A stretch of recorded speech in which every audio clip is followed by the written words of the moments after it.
Okay, Bismillahirrahmanirrahim. Alhamdulillahirrabbilalamin. Wassalatu wassalamu ala asyrafil anbiya'i wal mursalin wa ala alihi wa sahbihi ajma'in. Subhanaka la ilma lana illa ma 'allamtana innaka antal alimul hakim. Seperti biasa sebelum kita mulakan majlis kita, kita bermohon kepada Allah Subhanahu wa taala untuk mengampuni kita semua yang berada dalam majlis ini. Semoga Allah mengampuni kesemua orang tua kita, para guru-guru kita, para masyayikh kita dan juga seluruh umat Islam, mereka yang masih bersama kita dan mereka yang telah pergi. Amin ya rabbal alamin. Okay, InsyaAllah hari ini kita akan adakan sesi kedua dan sesi kedua ni insyaAllah yang terakhir lah kalau depending tergantung pada apa tengok berapa banyak soalan yang kita dapat. Tapi insyaAllah ini akan sesi yang terakhir untuk habiskan slide ini. Sebelum kita mulakan, insyaAllah saya ulang lagi untuk mereka yang semalam tak sempat hadir. Uh, Ulangi lagi hadis Rahmah Musalsabil Awaliyah. Jadi siapa yang tak ada sempat dengar sesi 2 hari lepas, ini akan jadi hadis pertama yang dia dengar daripada saya. Ini dengan sanad ila Sufyan, bisanad ila Sufyan bin Uyainah an Amr bin Dinar, an Abi Qabus maula Abdullah bin Amr bin Al-As, an Abdullah bin Amr bin Al-As radhiyallahu anhuma anna Rasulullah sallallahu alaihi wasallam qala ar-rahimuna yarhamuhumur rahman yarhamu man fil ard yarhamkum aw qala yarhamukum man fis sama'. Rasulullah bersabda, mereka yang suka mengasihi satu sama lain akan dikasihi oleh Yang Maha Pengasih. Jadi kasihilah penghuni bumi, maka kalian akan dikasihi penghuni langit. InsyaAllah, 2 hari lepas tu kita dah go through kebanyakan objektif kursus kita. Kita dah kenal, Alhamdulillah, tentang hukum dia, hukum haji, fadilat haji, syarat-syarat wajib, syarat sah, apa jenis-jenis dia, apa rukun, apa larangan-larangan ihram, wajib-wajib dan sunat-sunat. InsyaAllah, hari ni kita cuma go through yang last point tu. Langkah perjalanan ketika haji.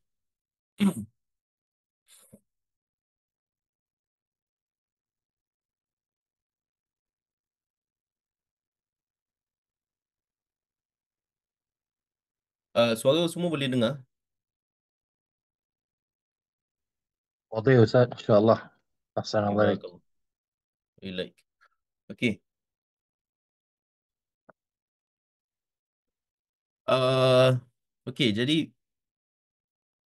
pertama sekali, sebelum kita nak tahu pasal apa, di mana kita mula, kita kena ambil tahu dulu tentang mikot. Jadi bila kita sebut tentang mikot, bila kita sebut tentang haji mikot ni, mikot dia ada dua. Mikot dia ada dua. Mikot masa dengan mikot tempat.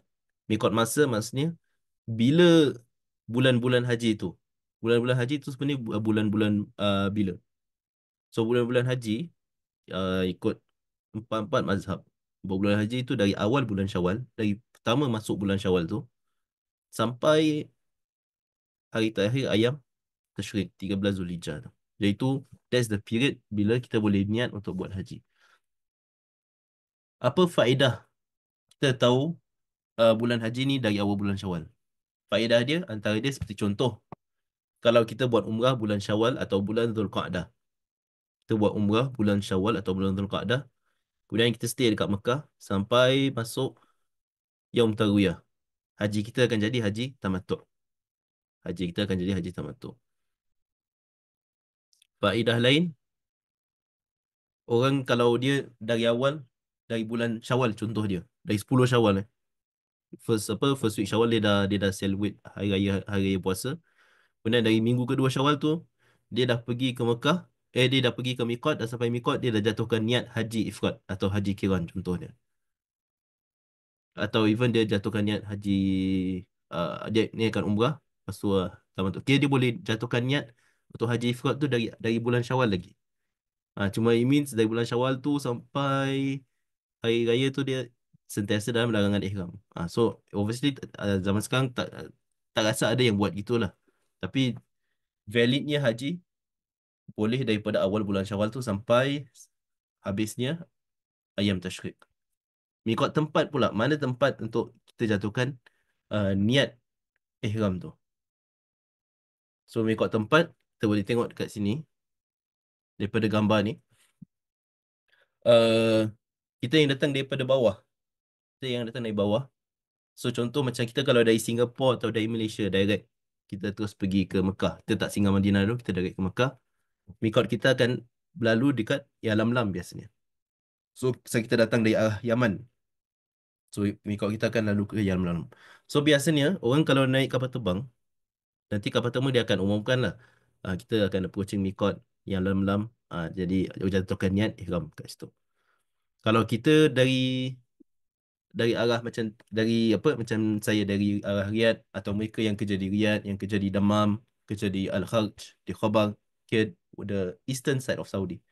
Mereka nak datang, mikot dia orang kan dari Qaunul Manazil ni. Mikot dia orang kan dari Qaunul Manazil nama dia. Kemudian Zatul Irq ni kira untuk yang dari area Iraq, yang dari arah Iraq seperti contoh. Dan Zulhulaifah pula untuk mereka yang datang dari arah Madinah. Sebab Madinah dia dari atas kan. So dari arah Madinah tu, mikot dia akan jadi Zulhulaifah. Kemudian ada namanya Al-Juhfah. So ini mikot tempat.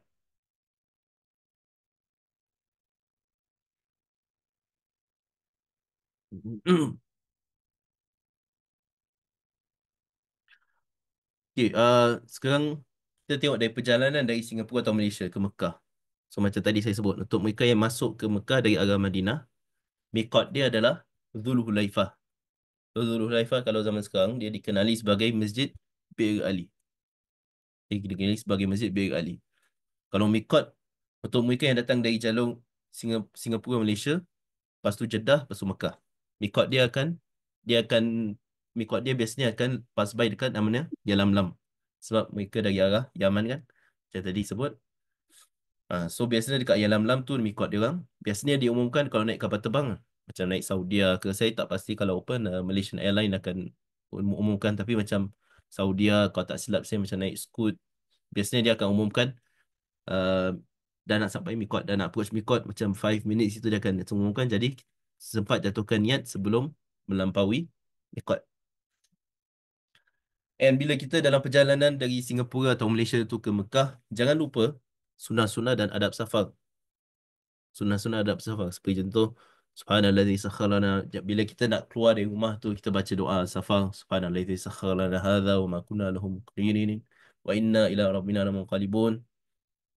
Allahumma inna nas'aluka fi safinal hadha al-birra wa taqwa wa min al-amali ma tarda. Sampai akhir doa tu.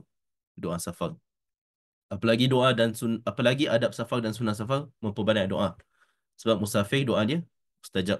So imagine antum bila musafir pergi ke haji tu double dia punya mustajab. Mustajab sebagai seorang musafir dan mustajab sebagai seorang yang menunaikan haji. Dia banyak. Actually dia punya amount of tempat yang menjadikan doa mustajab tu dia berlipat kali ganda sebagai musafir. Kemudian sebagai haji. Nanti bila kita tengok pasal Kaabah pula, Kaabah ada namanya tempat namanya Multazam. Dekat Multazam tu pun doa mustajab. Jadi banyak actually tempat, especially bila kita nak pergi haji ni, banyak opportunity untuk doa mustajab. Jadi antara sunah-sunah adab safar tu banyakkan doa, banyakkan zikir dan memperbanyak talbiyah. Bila banyakkan talbiyah ni dari mula jatuhkan niat ihram dekat mikot sampai kita nampak Kaabah. Sampai kita nampak Kaabah. So bila kita nampak Kaabah tu kita stop kita punya talbiyah. Kemudian kita doa-doa dan zikir-zikir yang lain.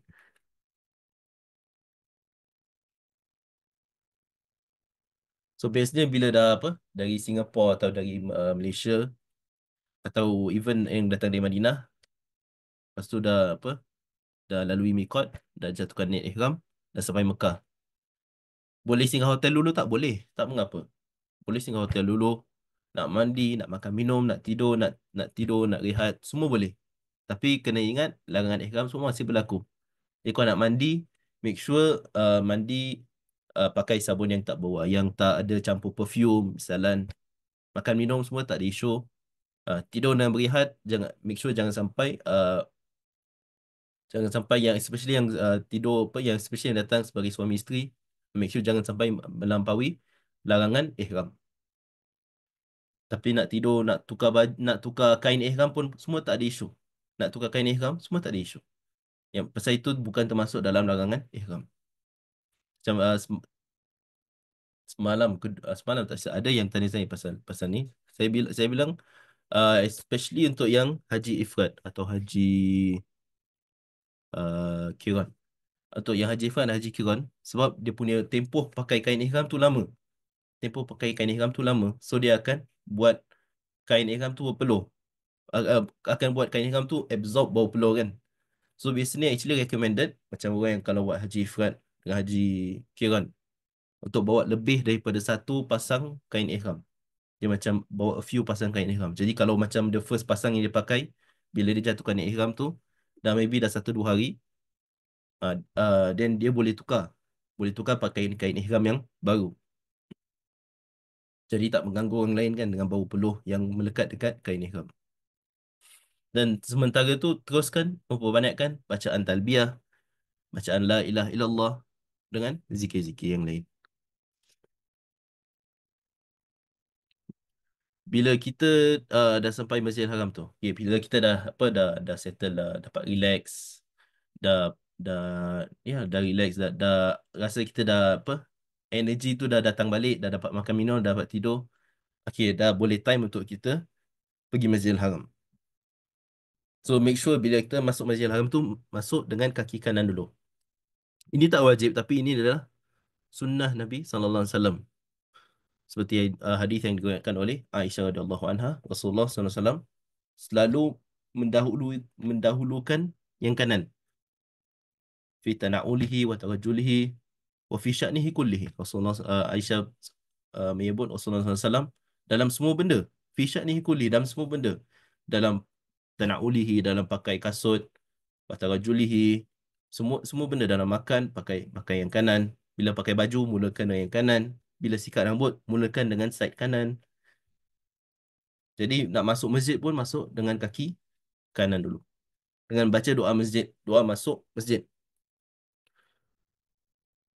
Baca, jangan lupa doa masuk masjid. Auzubillahi samin alim wa biwajhil karim wa sultanihil qadim minasyaitonir rajim. Bismillah wassalatu wassalamu ala Rasulillah. Allahumma aftah li abwaba rahmatik. Baca doa masuk masjid. Doa masuk masjid ni sunnah untuk semua masjid. Baca doa masuk masjid ni sunnah untuk semua masjid. Apatah lagi masuk masjid yang paling utama. Macam kita semua sedia maklum, solat di Masjidil Haram tu pahala dia seperti 100,000 solat di masjid lain, di tempat lain. Dan teruskan bila kita dah masuk Masjidil Haram tu, teruskan baca talbiyah. Bila kita masih dalam keadaan ihram tu, teruskan baca talbiyah. Labbaik Allahumma labbaik. Sampai the moment kita nampak Kaabah. Sampai the moment kita nampak Kaabah dan kita boleh stop. So Kaabah ni, uh, untuk yang belum pernah untuk yang belum pernah mengerjakan umrah atau belum pernah mengerjakan haji, yang belum pernah nampak Kaabah secara fizikal, Kaabah dia ada, ini dia ada 4 side kan. So kita tengok dekat sini. Kita start dengan side yang paling penting di Kaabah. Side paling penting di Kaabah adalah rukun Hajar Aswad. Corner ni rukun Hajar Aswad. Dinamakan rukun Hajar Aswad sebab dekat corner ni, dekat rukun ni ada Hajar Aswad itu sendiri.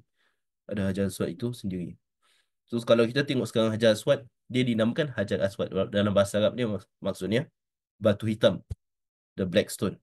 Tapi Hajar Aswad ni kalau ikut uh, kalau ikut apa yang diriwayatkan oleh Imam Ibn Kathir dalam Al-Bidayah wa Nihayah sebagai contoh, Ibn Kathir dalam Al-Bidayah wa Nihayah disebut Hajar Aswad ni dia dari zaman Nabi Adam ada. So dari zaman Nabi Adam Allah turunkan Hajar Aswad ni ke bumi. Dan Hajar Aswad ni pada waktu tu dia bukan aswad. Dia hajar dia batu dia putih. Sekarang kita tengok hitam kan. Tapi kalau ikut riwayat dalam riwayat Ibn Kathir dalam Bidayah wa Nihayah tu, dia asalnya putih. Dia jadi hitam sebab banyaknya dosa manusia yang semua sentuh, yang pegang dia, yang cium dia. Dosa-dosa manusia itu membuat dia berubah warna dari putih jadi hitam.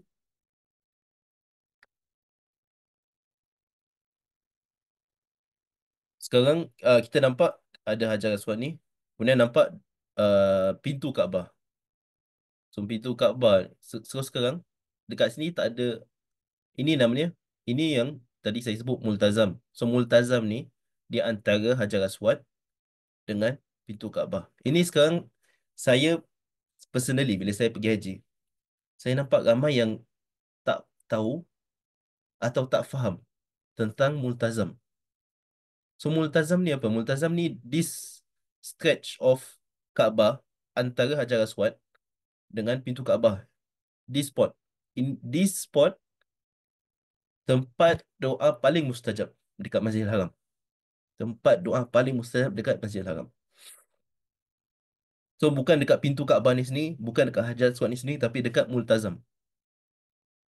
Dekat multazam ni. Dan saya sendiri pernah waktu saya pergi haji 2 tahun lepas tu, saya nampak ramai orang semua berebut-rebut nak pegang Hajar Aswad, nak cium Hajar Aswad. Tapi tak ada yang berebut untuk doa dekat multazam. Subhanallah. Jadi saya sendiri waktu haji tu alhamdulillah saya dapat doa, dapat pegang multazam, dapat Ustaz, doa suara dekat multazam. hilang. Jadi ini sekarang ini kira antara kira secret yang actually orang tak tahu, which is doa mustajab tempat dia dekat multazam.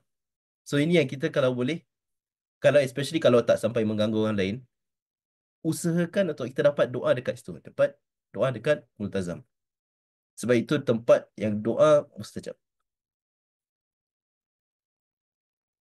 Hmm.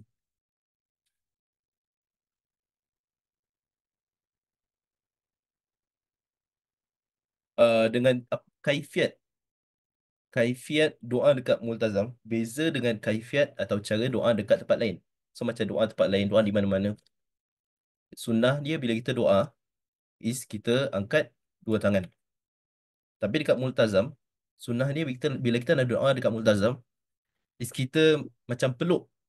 So dengan tangan, dengan badan kita melekatkan dekat multazam tu, dengan pipi pun kita kenakan dekat multazam tu. Kemudian kita doa, ya Allah, kita betul-betul memohon, ya Allah, dengan itulah tempat dekat seluruh Masjidil Haram tu tempat doa paling mustajab. Jadi actually kalau nak berebut, kalau untuk saya kalau nak berebut pun jangan berebut sangat dekat Hajar Aswad. Sebab itu sunnah dan dia sunnah untuk cium, untuk sentuh. Tapi dia tak ada macam extra benefit macam doa doa mustajab. Beza dengan dia multazam. Dan dengan multazam ni pun ramai orang yang salah faham. So saya pernah even antara ramai apa pelajar-pelajar yang ikut haji.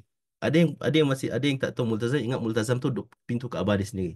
So uh, dia orang usaha nak pegang pintu Kaabah, kadang-kadang kita nampak orang gambar-gambar atau video orang pegang pintu Kaabah dari bawah tu. Tak, itu bukan tempat doa mustajab. Tempat doa mustajab antara pintu Kaabah dengan Hajar Aswad. Itu tempat kita usaha, kalau kita tak mengganggu orang, usaha untuk kita dapat doa dekat situ.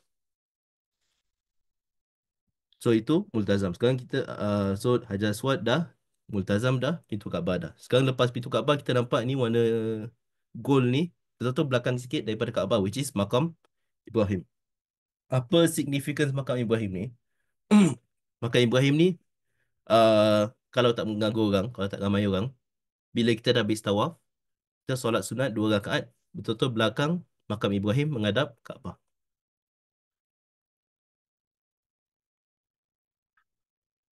Dan lepas makam Ibrahim kita nampak yang macam ada crescent ni. Yang crescent ni namanya Hijr Ismail. Ni namanya Hijr Ismail.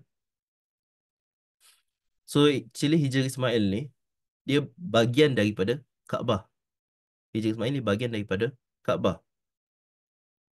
So Kaabah awal-awal ni kalau ikut Kaabah yang dibina oleh Nabi Ibrahim dengan Nabi Ismail alaihi wassalam, yang Hijr Ismail dia termasuk dalam Kaabah dia. So actually dia bukan cube macam sekarang kita nampak. Dia actually macam cube dan ada semicircle. So it's bigger than the cube yang ada hari ini originally. Kemudian apa jadi pada zaman jahiliah dulu, waktu Rasulullah belum jadi nabi, waktu Rasulullah SAW belum jadi nabi, Kaabah waktu tu dia uh, saya tak ingat dia kena banjir atau dia hancur. Yang penting waktu tu Kaabah hancur. tu waktu zaman jahiliyah. Rasulullah dah dilahirkan. Rasulullah waktu tu masih umur teenagers. Belum belum jadi nabi. Kaabah hancur. Jadi apa masyarakat jahiliyah Quraisy dulu buat? Sebab mereka pun waktu tu mengagungkan Kaabah. So what they did was mereka kumpulkan duit-duit yang suci, yang bersih. Duit yang tak ada involve dengan riba, tak ada involve dengan judi, tak ada involve dengan zina untuk usaha bina balik Kaabah. Tapi sebab pada masa tu ialah masyarakat jahiliah Quraisy, musyrikin. Duit dia orang memang banyak yang duit yang kotor. So duit yang dia orang ada, duit yang suci tu, yang bersih, yang cuma nak mampu untuk dapat buat this cube shape. So dia orang tak ada enough duit untuk dapat buat the extra yang Hijr Ismail tu. So dia orang just letak tanda dekat Hijr Ismail tu yang tunjukkan this is supposed to be part of Kaabah. That's why bila selepas Fathu Makkah, selepas pembukaan kota Mekah pada tanggal 8 ke 7 atau 8 Hijriah, Rasulullah pernah sebut dengan Aisyah, kalau kalau tak kerana Quraisy ni baru masuk Islam, aku akan hancurkan Kaabah dan aku akan bina balik sesuai dengan apa yang dibuat oleh Nabi Ibrahim, which is the whole cube plus the extra Hijr Ismail tu. Kira akan buat walls dekat around Hijr Ismail tu sendiri. So dia tak akan jadi macam cube je sekarang, macam yang kita nampak. Tapi Rasulullah kata, kalau tak kerana Quraisy tu iman dia masih lemah, baru masuk Islam, aku dah hancurkan Kaabah, aku akan buat balik ikut macam mana Nabi Ibrahim dulu buat. Kemudian Rasulullah dah wafat, Abu Bakar, empat khalifah semua dah wafat. Zaman Abdullah bin Zubair radhiyallahu anhuma. Abdullah bin Zubair ni waktu tu dia sempat jadi khalifah Mekah. Dia hancurkan Kaabah, dia buat Kaabah sesuai macam uh, ikut measurement yang Nabi Ibrahim dulu buat. Kemudian yang tahu sejarah, Abdullah bin Zubair dibunuh oleh Hajjaj. Kemudian khalifah waktu tu Abdul Malik bin Marwan suruh hancurkan balik lagi, buat balik cube macam gini. Dia kata itu bid'ah Abdullah bin Zubair. Sekali lepas tu ada yang sampaikan kepada khalifah yang itu actually ada hadis Nabi. Nabi kata memang actually Kaabah supposed to be the whole thing termasuk Hijr Ismail. So includes the Hijr Ismail kalau ni. This is the original Kaabah yang dibuat oleh Nabi Ibrahim. So khalifah waktu tu berjaya menyesal. Khalifah nak hancurkan balik, nak buat balik macam Abdullah bin Zubair buat. Tapi dia minta pendapat, dia ada khalifah lain lepas tu tak silap. Minta pendapat Imam Malik. Dan Imam Malik larang. Imam Malik kata jangan. Pasal aku tak nak Kaabah ni jadi mainan khalifah. Suka-suka hancurkan, suka-suka buat balik, suka-suka hancurkan. Imam Malik kata tak apa, leave it as it is. So itulah sampai sekarang Kaabah ni remain that cube shape. Tapi macam tadi saya sebut, Hijr Ismail is still part of the Kaabah itself. So siapa yang tawaf, bila tawaf tu dia masuk dalam Hijr Ismail tu, tawaf dia tak sah. Sebab tawaf must be outside of the Kaabah. Dan Hijr Ismail tu part of Kaabah. So if you tawaf, habis masuk dalam gate tu, tawaf tak sah. Kena ulang balik that pusingan. Pusingan tu kena ulang balik.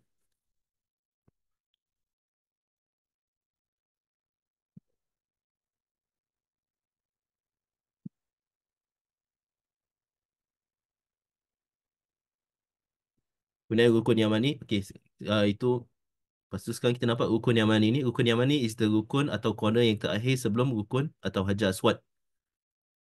Ini significance dia kenapa? Sebab rukun Yamani pun disunahkan untuk sentuh. Tak disunahkan untuk cium, disunahkan untuk sentuh saja. Dan sunnah antara rukun Yamani dengan rukun Hajar Aswad ni disunahkan untuk banyakkan doa.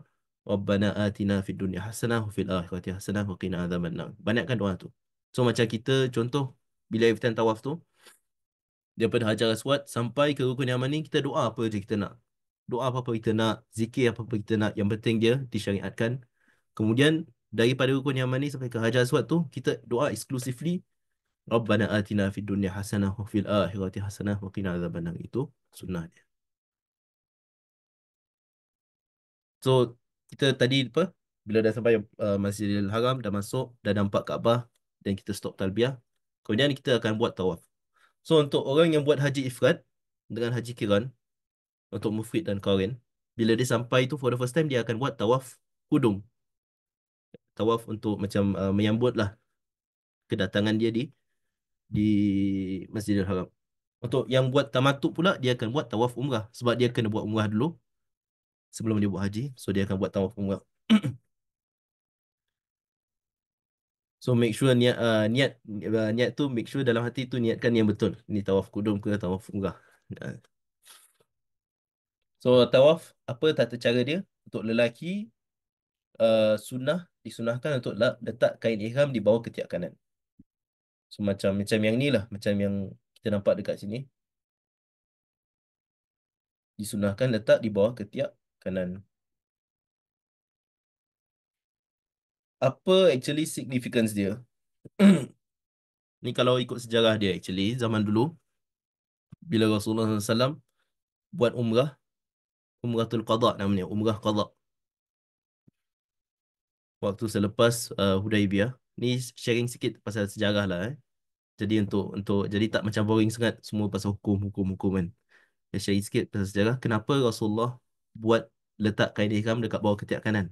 So waktu tu lepas lepas Hudaibiyah, lepas perjanjian dekat Hudaibiyah, ya Rasulullah datang untuk buat umrah dengan 1,500 lebih sahabat untuk buat umrah seperti mana dalam perjanjian Hudaibiyah.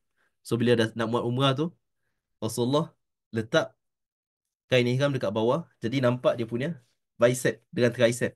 Jadi actually dia punya significance that time, Rasulullah buat itu dan seluruh sahabat semua buat itu. Jadi musyrikin Quraisy waktu tu jadi takut nampak muscle, nampak bicep, nampak tricep Rasulullah dan sahabat-sahabat nampak gagah gitu. Itu actually dia punya significance dia pada zaman Rasulullah tu. Pasal waktu tu kan musyrikin belum masuk Islam. Jadi tapi dah ada agreement untuk Rasulullah dengan sahabat buat umrah waktu tahun tu. Jadi Rasulullah buat itu dan perintahkan sahabat semua buat itu. Jadi musyrikin Quraisy yang ada yang nampak jadi takut tengok Rasulullah dengan sahabat semua gagah-gagah kan dengan tricep dengan bicep dan tricep kanan tangan kanan dia.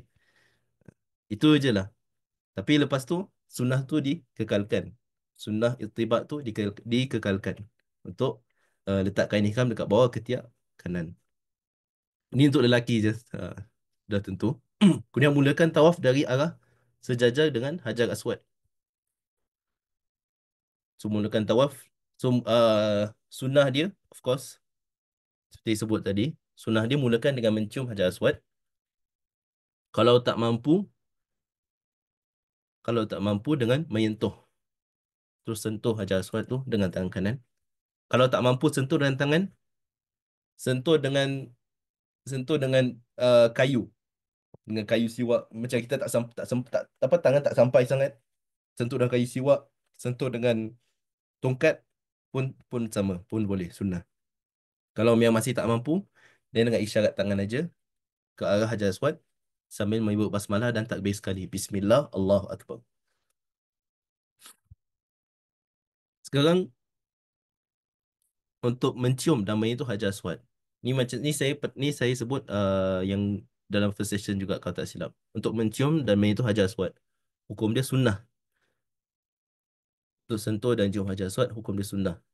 Kira dia punya uh, rukun tawaf dia, dia kena mula dari arah Hajar Aswad. Tapi nak cium atau sentuh Hajar Aswad tu sendiri, sunnah.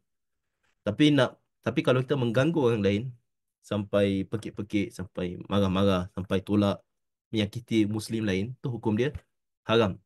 So kalau kita sampai terbuat haram just untuk kejarkan sunnah ni, kita tak dapat pahala sunnah tu, instead kita dapat dosa buat haram. So kita kena kena pandai-pandai inilah uh, compare. Tengok okay, kena tengok konteks pada waktu hari kita buat tawaf tu. Kalau kita rasa kita mampu untuk tak menyakiti orang lain, orang lain tak terganggu, then ciumlah Hajar Aswad, sentuhlah Hajar Aswad. Kalau sampai kita akan menyakiti orang lain, mengganggu Muslim yang lain dan terjebak dalam perkara haram tu, then better kita just isyarat aja dari jauh. Bismillah, Allahu Akbar. Untuk lelaki, disunahkan the first three rounds, the first three pusingan, lari-lari anak.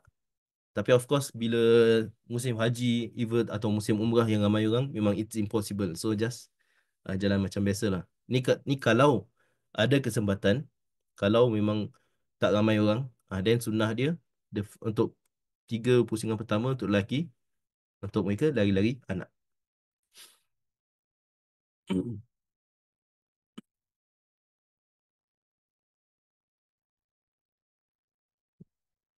Okay. Okay, dah lepas tawaf nak buat apa? Lepas tawaf nak buat apa bagus? Buat apa yang sunnah? Buat apa yang disyariatkan? So lepas tawaf tu, solat sunat tawaf 2 rakaat. Sebaiknya belakang makam Ibrahim atau sejajar dengan dia. Jadi ke belakang tapi ke arah makam Ibrahim menghadap kiblat. Rakaat pertama baca Al-Fatihah dan Al-Kafirun, rakaat kedua baca Al-Fatihah dan Ikhlas. So bacaan ni, bacaan Al-Fatihah dengan Al-Kafirun rakaat pertama, rakaat kedua baca Al-Fatihah dan Ikhlas. Ni actually sunnah untuk 3 jenis solat sunat. So 3 jenis solat sunat sunnah untuk baca ni. First rakaat baca Al-Kafirun, second rakaat baca Al-Ikhlas. Yang pertama bila solat sunat tawaf. Solat sunat tawaf macam ini, sunnah first rakaat Al-Kafirun, kedua Al-Ikhlas. Yang kedua, solat sunat Qabliyah subuh. So, solat sunat Qabliyah subuh pun sunnah untuk baca Al-Kafirun rakaat pertama, Al-Ikhlas rakaat kedua. Yang ketiga, solat sunat Ba'diyah Maghrib. Solat sunat Ba'diyah Maghrib pun sunnah untuk baca Al-Kafirun rakaat pertama, Al-Ikhlas rakaat kedua. So, ni 3 solat sunat yang dianjurkan untuk baca macam ini. Fatihah Al-Kafirun, Al-Fatihah, Al-Ikhlas. Qul huwallahu ahad.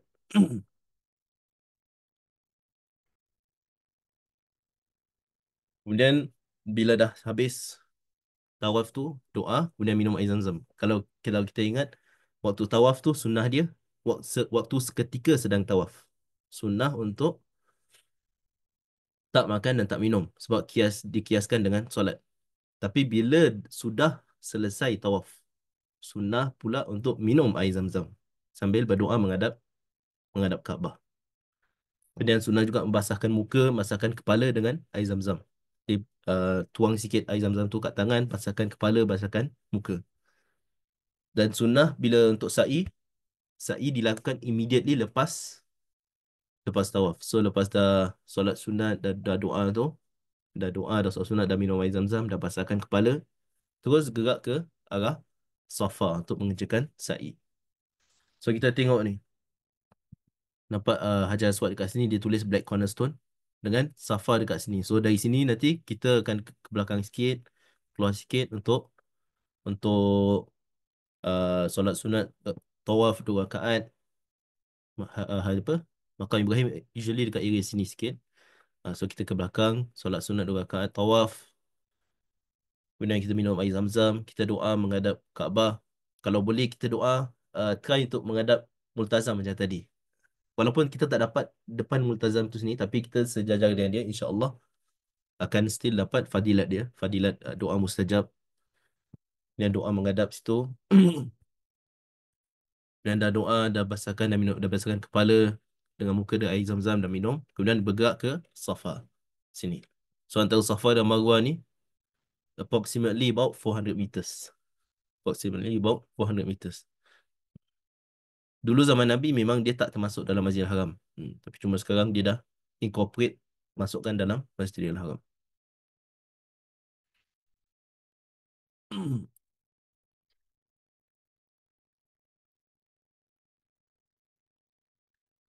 Ada yang tanya lepas isyarat tangan dekat Hajar Aswad, perlukah cium tangan? Tak, tak perlu cium tangan. Okey, ni ada satu. Uh, yang isyarat tangan tu dia cuma dekat Hajar Aswad.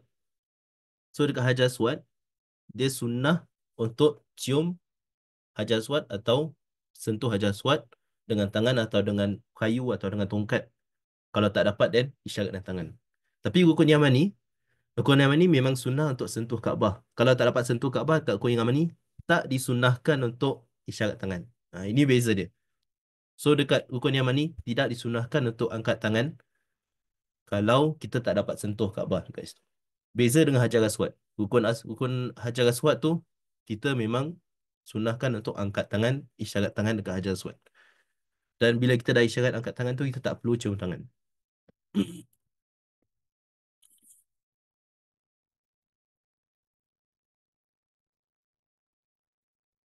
So sa'i macam kita tahu, sa'i sama macam tawaf ada 7 kali. Dan 7 pusingan ni kita punya 7 pusingan jangan jadi 14. So dia 7, dari Safa ke Marwah 1. Dari Marwah ke Safa 2. Safa ke Marwah lagi 3. Marwah ke Safa lagi 4. So it means kita akan end up dekat Marwah. Jangan keliru, jangan ingat dari Safa Marwah, Marwah Safa tu 1. Tak, itu dah 2. Ah, So bila kita sebut 7 pusingan sa'i, maksudnya dari Safa ke Marwah tu dikira 1. Marwah ke Safa tu dikira 2. Safa Marwah balik dikira 3. So bila kita start dekat Safa tu, kita akan end dekat Marwah. Dan purpose kenapa kita start dekat Safa, macam hadis Rasulullah SAW, dalam hadis Jabir yang panjang tentang tentang haji, Rasulullah sebut abda'u bima bada Allah bi. Aku memulakan dengan apa yang Allah mulakan. Apa yang Allah mulakan dalam Al-Baqarah tu? Allah sebut inna safa wal marwata min sya'airillah. So Allah sebut Safa dulu. So that's why sa'i dimulakan daripada Safa. Dan at the end of 7 pusingan tu akan end up dekat Marwah.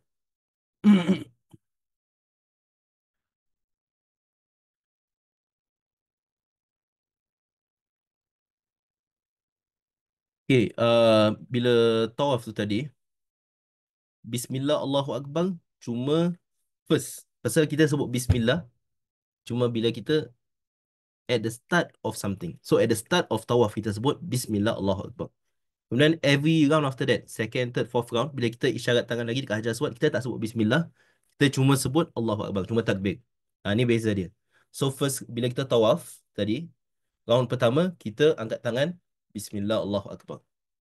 Round kedua, kita angkat tangan lagi, kita isyarat kat Hajar Aswad, kita tengok, kemudian kita sebut Allahu Akbar saja. Tak ada Bismillah lagi. Sebab Bismillah cuma untuk round pertama. Sebab itu time kita first nak start tawaf. Yang lain tu itu semua dah still part of tawaf. Cuma round kan, round yang lain. So itu semua dah tak perlu lagi sebut Bismillah. Kita cuma takbir saja. Allahu Akbar. So round pertama, Bismillah Allahu Akbar. Round kedua, ketiga, keempat sampai ketujuh semua cuma angkat tangan dan Allahu Akbar sekali. Itu untuk tawaf tadi.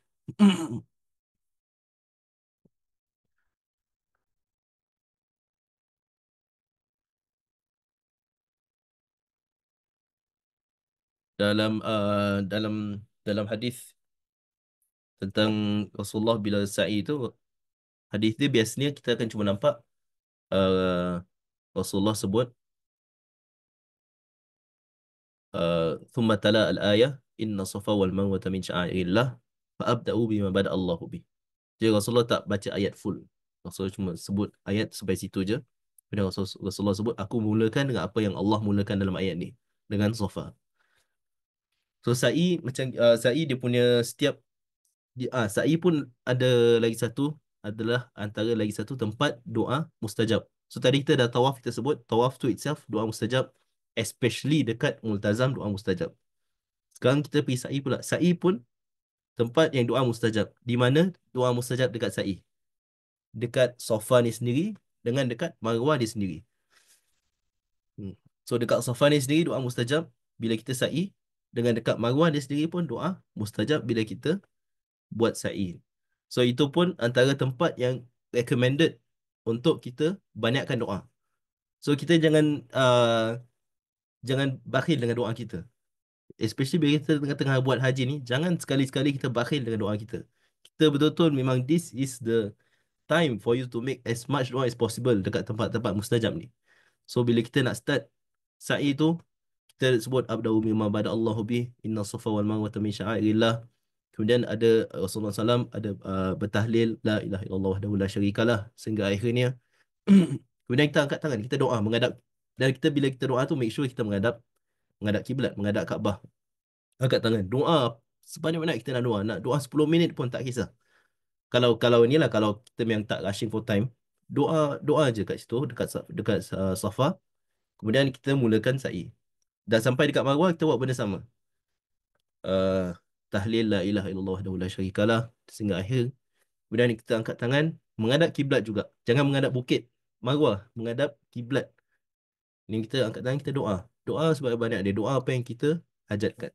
Kemudian kita sambung dari marwah ke sofa. Sampai akhirnya 7 pusingan kita end up akan berakhir di marwah. So bila dah habis sa'i tu, yang haji yang buat umrah untuk tamat, yang itu buat umrah sebab dia buat haji tamatuk, dia dah boleh tahallul lah. Tahallul, kemudian dia boleh dah tak ada larangan ihram sampai nanti hari tarwiyah nanti. Kalau yang haji ifrad dengan haji kiran, dia tak boleh tanggalkan pasal dia tadi dia buat sa'i haji. Ini pun tadi orang yang buat tawaf kudum untuk yang buat haji ifrad dengan haji kiran, bila dia buat sa'i ni, make sure dia niatkan dia buat sa'i haji. Kalau dia tak nak buat sa'i time ini pun boleh, tak masalah. So dia buat sa'i nanti bila dia buat tawaf wada atau tawaf ifadah nanti lepas tu, tak masalah. Tapi dia nak kedepankan sa'i haji dia sekalian dengan tawaf kudum pun boleh. And to be honest, it saves a lot more time. Kalau kita kalau yang haji kiran dengan haji ifrad, dia buat sa'i haji awal, time dia buat tawaf kudum. Dia akan save time bila nanti pasal hari raya ni sendiri, Idul Adha ni sendiri akan penuh. Macam kita tahu, yang datang haji ni bukan 100,000, 200,000. Hampir lebih dari 2 juta orang yang akan datang haji. Dia akan memang terlalu sesak tempat dia. So mana yang kita agak-agak kita boleh save time, bila tempat sesak, kita usaha untuk save time. So hari Tarwiyah 8 Zulhijjah. So bila 8 Zulhijjah ni, hari Tarwiyah ni, disunahkan untuk mabit, untuk membalam 1 malam dekat Mina. Ni sunnah dia. So ni kalau tak buat, haji dia tetap sah insya-Allah.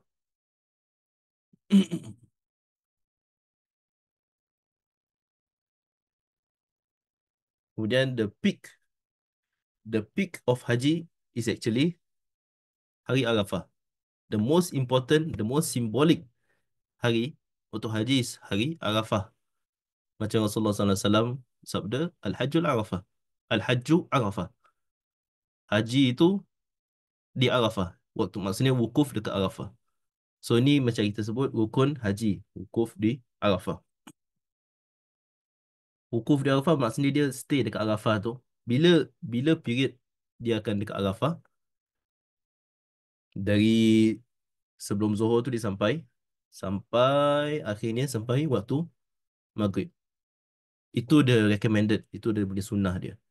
Tapi untuk dapat considered sebagai wukuf di Arafah, walaupun kita uh, dapat cuma sempat sempat singgah dekat Arafah 5 minutes, itu pun dah considered wukuf dia Arafah.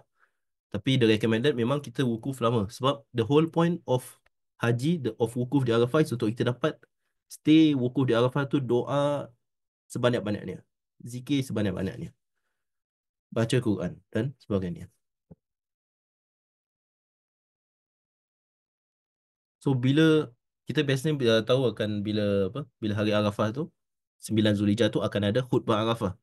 So macam kita tengok dekat gambar dekat bottom, dekat kanan bawah ni, ini Masjid Namirah kalau tak silap nama dia. Masjid Namirah, masjid tempat inilah tempat Syekh yang ditugaskan untuk beri khutbah Arafah, dia akan kasih khutbah Arafah dekat kat sini. Tapi biasanya masjid ni memang tak ramai orang yang dapat masuk. So biasanya macam tiap-tiap kemah atau tiap-tiap travel agency, mereka biasanya akan buat khutbah Arafah sendiri. Akan ada khutbah Arafah sendiri. Even yang travel agency yang ikut Saudi pun biasanya akan ada khutbah Arafah sendiri dalam kemah masing-masing. So bila dah habis khutbah Arafah dah habis, kemudian terus solat Zuhur dan Asar secara jamak takdim dan qasar. Satu azan, dua qamat. So azan untuk Zuhur, ya ini sebelum sebelum khutbah dia lah, azan sebelum Zuhur. Kemudian bila dah habis khutbah, terus solat Zuhur 2 rakaat, salam. Kemudian bangun, qamat untuk Asar, kemudian solat 2 rakaat, salam. Apa significance dikedepankan solat Asar instead of tak jamak takhir? Kenapa kita jamak takdim tak jamak takhir? Jadi macam saya sebut, biar ada long period of time tu kita dah jamak takdim, dah kedepankan asar. Jadi dari awal tu, maybe dari pukul macam 1:30, pukul 2 tu, ada sampai maghrib pukul 7. Dia ada 4 5 solid hours untuk kita sungguh-sungguh berdoa sampai matahari tenggelam, sampai maksud waktu maghrib. So that's the period bila hari Arafah tu, that's the period where kita supposed to sunnah untuk menetap wukuf di Arafah. Dan ini pun antara again antara location, yang antara tempat atau location yang mustajab doa. So mustajab doa pun uh, waktu hari Arafah ni sendiri. The whole of Arafah, hari Arafah ni sendiri mustajab doa. Sesungguh-sungguh untuk berdoa. Dan ini this is the time untuk banyakkan doa. Pasal kita ada at least 4 solid hours untuk doa. So doa doa. Kalau kita penat istilahnya nak tukar angin, dan kita stop doa dulu, kita zikir. Penat nak tukar angin, kita baca Quran. Penat nak tukar angin, kita doa balik. Macam itulah. Jadi yang dia biar let the whole time kita wukuf tu, kita gitu je lah. Doa, zikir, baca Quran, doa, zikir, baca Quran.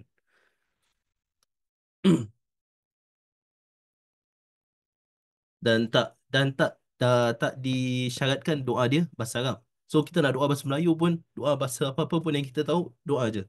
Allah Maha memahami apa doa, apa permintaan kita kepada Allah Subhanahu Wa Taala.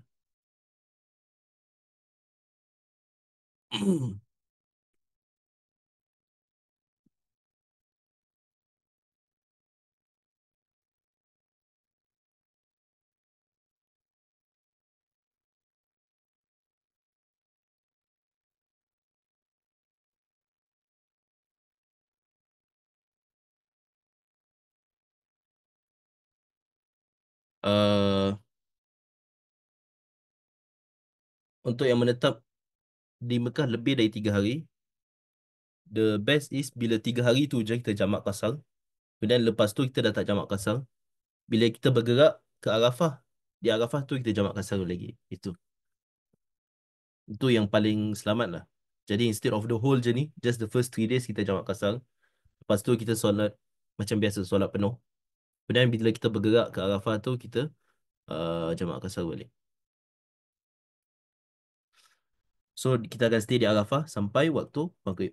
Dan kalau dah masuk maghrib tu maksudnya apa? Tu dah masuk malam raya. Malam Idul Adha. So malam raya, kalau kita kat negeri masing-masing, kita akan prepare untuk solat raya besok. Kita akan prepare apa, nak korban kan, apa benda semua.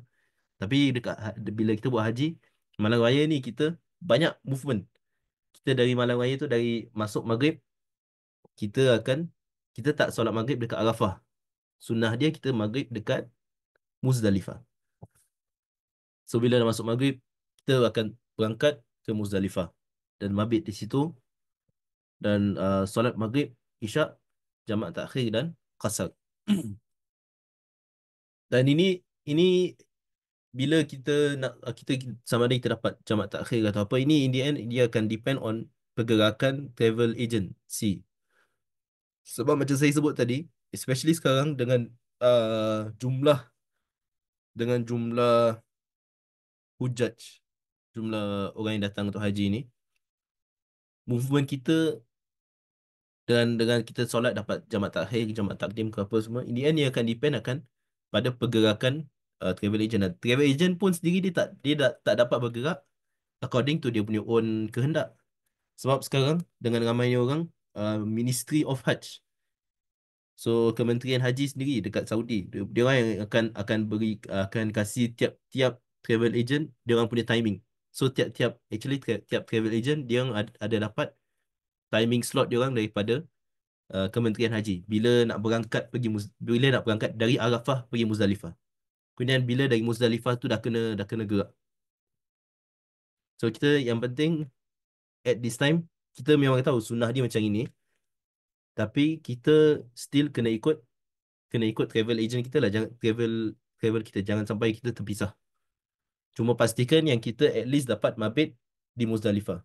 Dan mabit di Muzdalifah ni kalau kita sampai before pertengahan malam,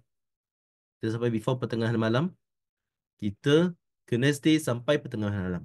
So apa maksud pertengahan malam ni? Macam mana nak kira pertengahan malam? Pertengahan malam means literally half of the night. Which so malam ni actually start daripada bila? Start daripada maghrib. So kita kira lah maghrib contoh pukul 6. Maghrib contoh pukul 6. Subuh pukul apa? Pukul 4 contoh. So kita kira berapa jam tu. Dari pukul 6 sampai pukul 4 dia dalam 6 dan 10 jam. 10 jam. Jadi pertengahan malam maksudnya 5 jam. Jadi kalau whole malam 10 jam, pertengahan malam 5 jam. So kita kira 5 jam daripada maghrib tu. Dari maghrib pukul 6, 5 jam tambah jadi pukul 11. So kalau kita antara lepas maghrib tu kita sampai before pukul 11, kita kena stay at least sampai pukul 11. Dan lepas 11 tu kita dah boleh bergerak. Dah boleh beredar, bergerak ke Mina atau ke hotel dan sebagainya. Sunnah dia kita kumpulkan batu untuk lontar jamrah dekat Muzdalifah. So kita tak kumpul dekat tempat lain. Kita tak macam apa?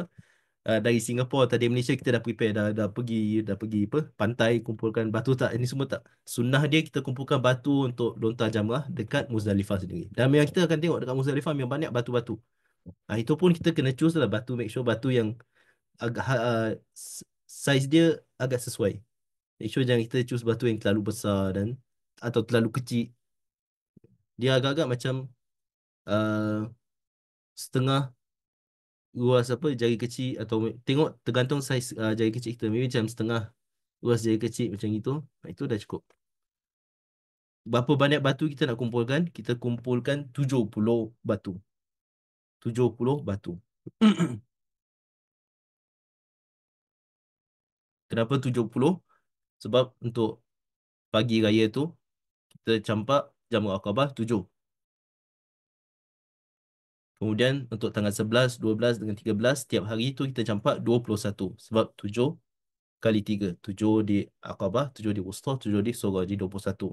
21 tu kali 3 hari jadi 63. Tambah Jamrah Aqabah 7 jadi 70.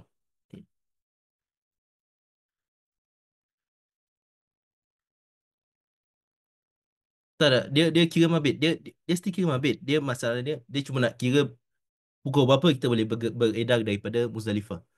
So kalau kita sampai sebelum pukul 11, seperti contoh tadi 5 jam tu, kita sampai sebelum pukul 11, kita mesti stay sampai pertengahan malam di sini, sampai pukul 11 tu. Kita tak boleh gerak dari Muzdalifah before that. Means once dah pukul 11 tu kita dah boleh bergerak. Walaupun kita punya dia dia bukan kita kena stay untuk pertengahan malam, untuk stay for the period of setengah malam. Tapi dia pertengahan malam tu is just untuk tengok bila kita boleh bergerak daripada Muzdalifah. Sebab yang datang sebelum pertengahan malam, before 5 hours tu, dia kena stay sampai pertengahan malam. Kalau yang datang lepas tu dia stay sekejap pun tak apa. Dia stay sekejap, solat maghrib, isyak, jamak dan qasar, kemudian dia beredar. Sunnah untuk solat subuh pagi Eid di Muzdalifah. So disunatkan untuk solat subuh pagi Eid di Muzdalifah.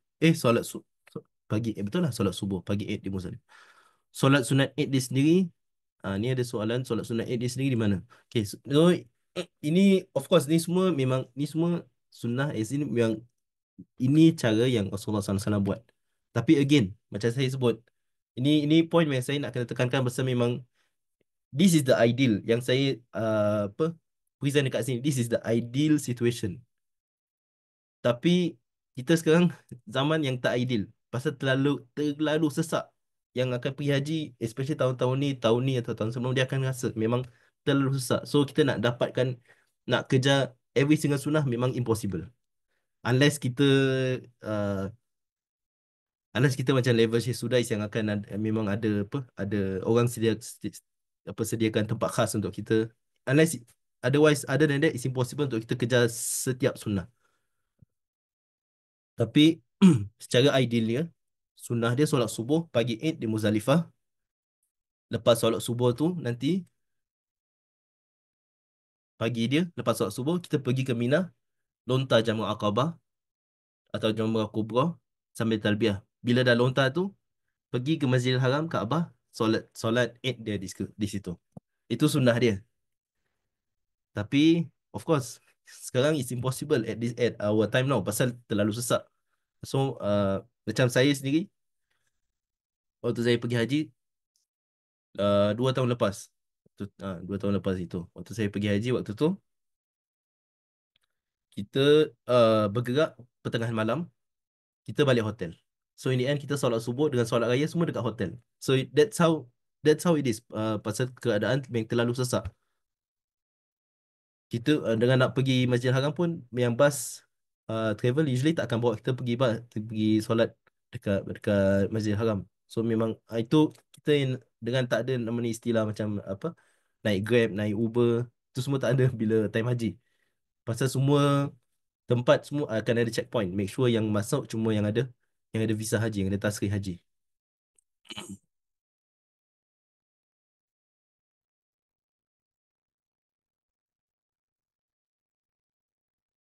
Ini pun antara benda yang memang terjadi. Ada tanya soalan, kalau dia punya bas dia atau coach dia, dia sampai kat Muzdalifah tak boleh alight.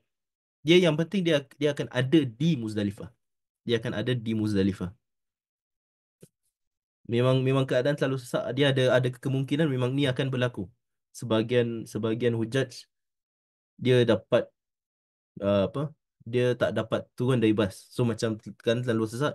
So bas akan lalu dekat Muzdalifah, dia akan stop dekat Muzdalifah. Itu kita niatkan lah kita mabit dekat Muzdalifah tu.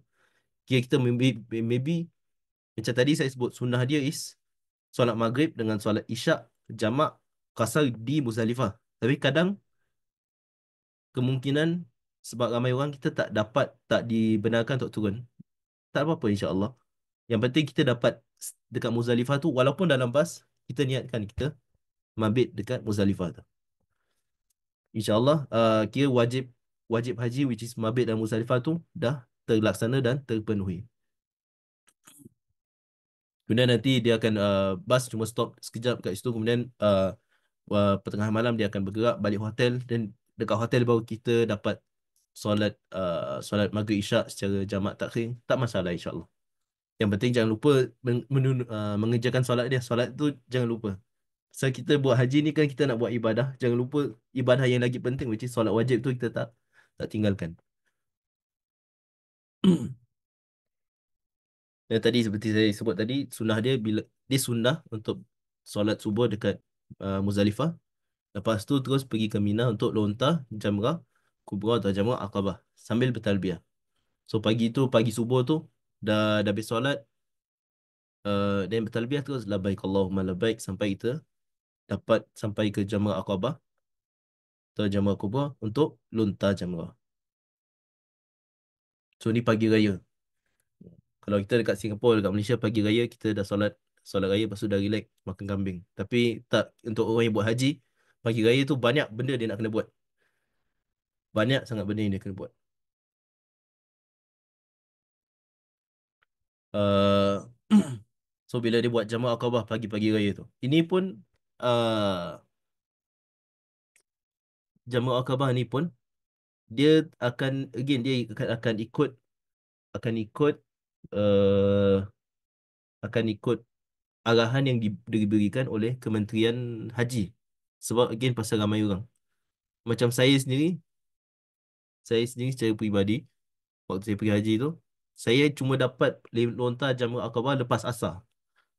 Sunnah dia bila dah subuh, dah lepas subuh baru kita lontar. Tapi pasal ramai orang, pasal bas pun semua kena ikut time slot yang diberikan oleh kementerian, kita cuma dapat lepas asar. Hampir-hampir betul-betul sebelum maghrib kita dapat selesaikan. Yang penting Jamrah Aqabah tu kita kena buat before maghrib lah. So that whole time daripada lepas subuh tu sampai before maghrib kita kena usahakan, that's the time period kita lontar Jamrah Aqabah. So bila kita lontar Jamrah Aqabah tu, kita letakkan Kaabah di kiri, kita menghadap, kita face Jamrah dia sendiri. Kaabah dekat area kiri, Mina dekat area kanan. Dan pada hari raya tu kita cuma lontar dekat sini je, Jamrah Aqabah je. Sebanyak 7 batu. Setiap lontaran kita sebut Allahu Akbar. Allahu Akbar. Tak perlu tak perlu tak perlu terlalu tak perlu terlalu macam dengan full force. Yang penting bila kita campak tu, batu tu dia akan kena dekat batu tu, dia akan jatuh ke macam yang longkang yang dibuat ni. Ha, itu dah sah, insya-Allah. Dan saya pernah, saya time waktu saya buat haji, saya pun kadang seram juga bila saya buat jamrah ni. Sebab nanti kadang uh, sunnah dia betul-betul kita dekat depan sini tau. Kadang saya waktu betul lah waktu saya betul-betul dah lontar jamrah tu, saya pusing belakang, ada orang dari belakang dah nak campak jauh, dari jauh campak. Itu semua kita kena elakkan. Jangan sampai again, jangan sampai kita mengganggu, menyakiti orang lain, especially bila jamrah ni. Banyak kes orang kepala terkena, kadang muka terkena apa orang lain punya lontar jamaah. Kita jangan sampai kita yang menyebabkan orang lain cedera pasal kita punya lontaran.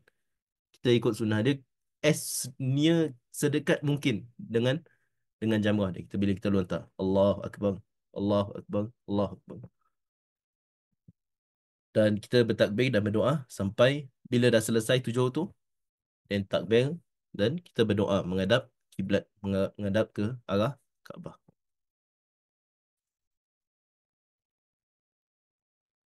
So, sekarang kita akan sebut pasal tahallul pertama dan tahallul kedua. So, berkenaan dengan tahallul pertama dan kedua, kalau ikut dalam mazhab Syafi'i, dia cuma tiga benda ni aja yang ada kaitan dengan tahallul pertama atau tahallul kedua. Which is lontar jamrah Aqabah, cukur rambut dengan tawaf ifadah. Plus sa'i haji kalau belum buat sa'i haji. So, ni tiga benda. Lontar jamrah Aqabah. Ni semua dia akan buat pada hari raya ni sendiri. Lontar jamaah Aqabah, cukur rambut, tawaf ifadah atau tawaf haji plus sa'i haji kalau yang belum buat sa'i haji time dia tawaf kudum. So macam contoh orang yang buat haji tamattu dia akan buat sa'i haji. Kalau yang buat haji kiran dengan haji ifrad tapi dia belum sempat buat sa'i haji pun dia akan buat sa'i haji dekat sini. So tahallul pertama menghalalkan semua larangan ihram kecuali bergaul dengan isteri. So dia dah boleh apa? Dah boleh pakai baju macam biasa, dah boleh pakai minyak wangi, dah boleh wangi-wangian. Uh, Boleh potong kuku, boleh cukur apa, cukur misai dan sebagainya, cukur bulu. Tahu nak dapatkan tahallul pertama ni, kita kena buat dua daripada tiga perkara ni. Dua daripada tiga. So ada tiga perkara ni, kita buat dua je. Tak kisah whether is lontar plus tawaf atau cukur plus tawaf atau lontar jamrah plus cukur. Antara tiga. Yang penting daripada tiga ni kita choose dua. Kalau kita buat dua, kita dah tahallul pertama. Untuk tahallul kedua, kita kena buat tiga-tiga. Untuk dapat tahallul kedua, kita kena buat tiga-tiga. Lontar jamrah, cukur dengan tawaf ifadah. So tahallul kedua ni yang menghalalkan semua larangan ihram tanpa pengecualian.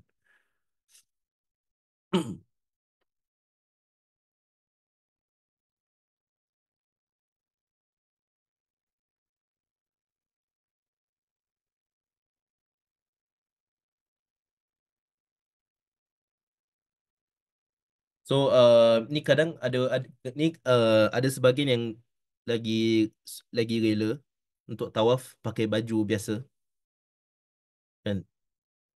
Jadi apa dia buat? Dia akan lontar jamrah dan dia cukur rambut dulu. Dia dah lontar jamrah, dia dah cukur rambut, dia dah boleh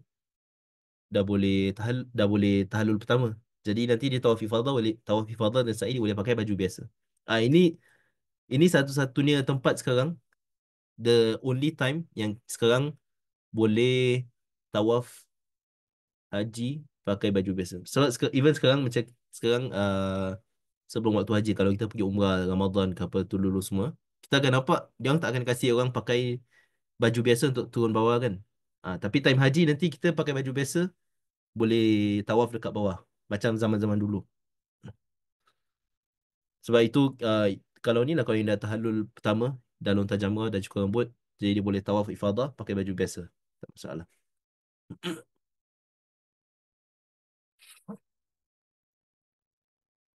Betul, tahallul pertama ni yang dia makan tahallul awal, tahallul kedua, tahallul akhir. Betul.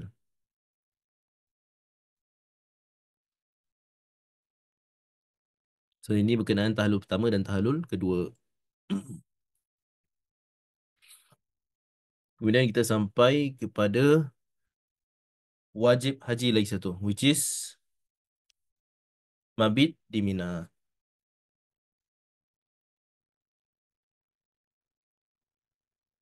Tak tak, lontar jamrah tengok saya tulis lontar jamrah Aqabah.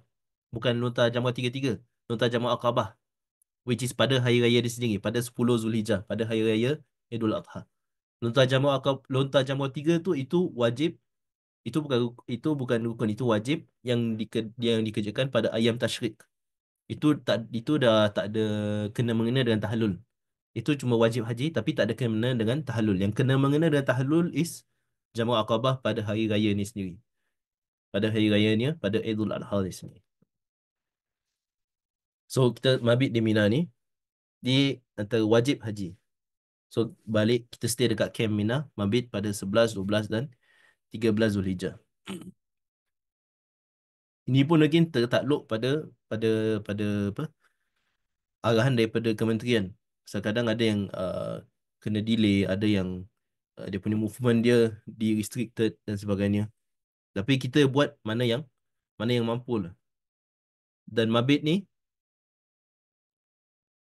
hmm, oh nanti ada perincian mabit ni. Bila kita sebut mabit di Mina, maksudnya dia mu'zam al-lail. Bila kita stay dekat Mina 11, 12 dan 13 malam, 11 malam, 12 malam, 13 Zulhijjah ni, dia untuk mu'zam al-lail. Maksudnya most of the night. Bila kita sebut most of the night atau mu'zam al-lail, yang ini kita kira, again kita buat perkiraan untuk setengah malam tu berapa jam dia. Macam tadi kalau sebagai contoh, malam daripada maghrib sampai subuh is 10 jam, setengah malam is 5 jam, so kita kena stay dekat Mina at least 5 jam sebagai contoh. Other than that 5 jam, kita nak pergi tempat lain, nak pergi hotel kat Mekah, nak pergi mana-mana lain, itu tak kisah. Yang penting muazzamul lail dia, kebanyakan malam dia, kita stay dekat Mina. Ni kewajipan haji.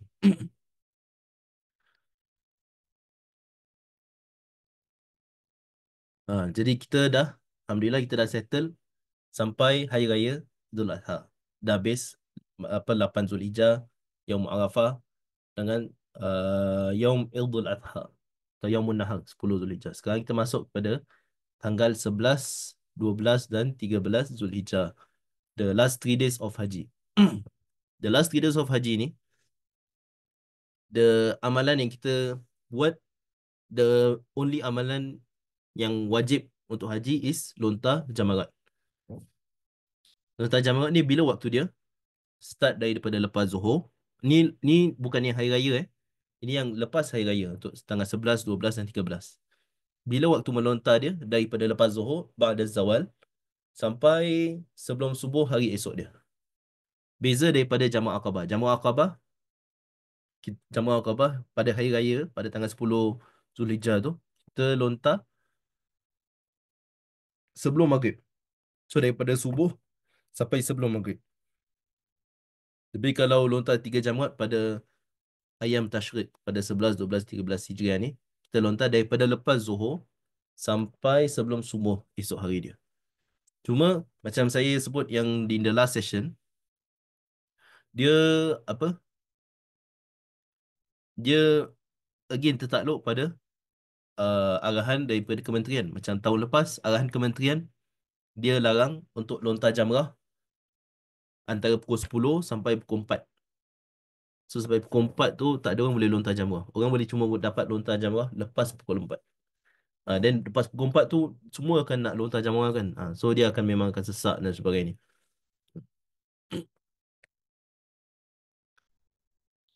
Kemudian nak lontar jamrah ni berapa hari? 3 jamrah ni nak berapa hari atau berapa kali? So yang nak keluar nafar awal. Nafar awal ni maksud dia yang nak keluar awal. Yang nak yanfir, yang nak keluar daripada Mekah atau daripada Mina awal. Dia wajib melontar pada 11 dan 12 Zulhijjah. So the first 2 days, 11 dan 12 Zulhijjah. Tapi dia wajib tinggalkan Mina. Dia wajib keluar dari Mina sebelum maghrib tanggal 12 Zulhijjah tu. Sebelum maghrib tanggal 12 Zulhijjah. Kalau yang nak nafar thani, dia lontar pada 3 hari. 11, 12 dan 13 Zulhijjah. So kadang siapa yang niat nak keluar ikut nafar awal, dia cuma nak lontar 11, 12 Zulhijjah je, first 2 days je. Dia tak nak lontar hari ketiga. Tapi dia tak keluar dari Mina sebelum maghrib hari ke-12. Dia wajib untuk mabit malam tu dan besok dia baru dia melontar.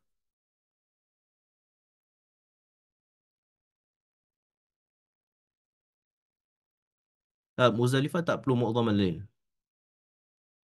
Muzdalifah dia kena sampai dia perlu stay sampai nisful lail. Dia bukan perlu stay mu'dhamul lail. Dia perlu stay sampai nisful lail. Tu beza sikit. Dia bukan, dia tak tengok kepada how long we stay. Dia tengok pada we stay until what time. Beza kalau Muzdalifah. Kalau Mina dia lain. Mina dia mabit tu dia kena tengok mu'dhamul lail. Dia tengok how long we stay.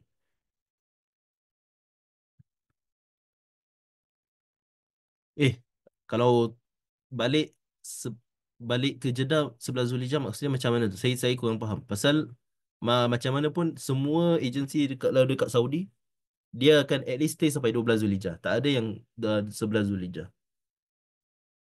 Saya kurang faham kalau soalan yang ni.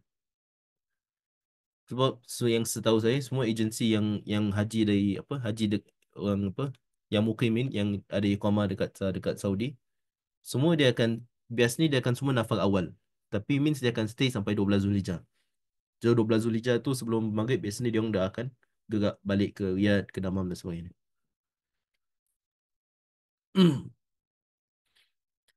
Ini of course ini kalau ikut Imam An-Nawawi dia ada exception untuk yang last point ni, yang niat untuk keluar ikut nafar awal tapi tak keluar. Dia ada certain exception. Exception dia sebagai contoh, uh, tanggal 12 tu sebelum maghrib dia dah mula keluar dari Mina. Okay, dia dah pack up, dia dah naik bas, dia dah nak arah keluar. Tapi contoh zaman sekarang jam. Ah, okay, dia orang semua dah pack up, dah naik bas, dah nak keluar dari Mina. Sebelum maghrib, ni semua dia orang dah buat sebelum maghrib. Tapi jam, bas masih tak boleh keluar sekali masuk maghrib. Macam mana? Kena mabit tak? Tak perlu mabit. Pasal dia dah pack up, memang dia dah dalam perjalanan nak keluar dari Mina walaupun tak dapat keluar dari Mina. Tapi tu bukan pasal dari kehendak dia. Jadi kalau macam ini tak perlu mabit extra night tu. Tak perlu mabit malam 12 tu, tak perlu lontar 13 Zulhijjah. Ini dalam mengikut mazhab Syafi'i. Atau ada lagi example yang Imam An-Nawawi bawa, orang yang dia dah apa dia belum dia belum dalam perjalanan tapi dia dah mula nak pack, dia nak dah apa sebelum maghrib tu dia dah pack up, dia dia dah pack up dulu, dah siapkan semua dia punya barang-barang untuk nak balik, nak keluar dari Mina. Sekali bila dia dah pack up tu tiba-tiba dah masuk maghrib, dia perlu mabit ke tak pun sama, dia tak perlu mabit the extra night tu. So dia still dapat ikut nafar awal.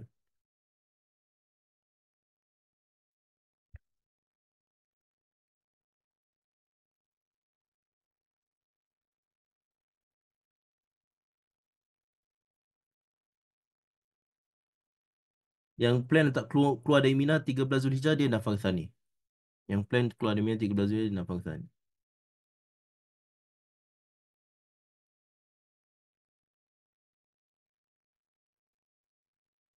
Okey. Jadi selama mabit dekat Mina tu, apa amalan yang patut dibuat?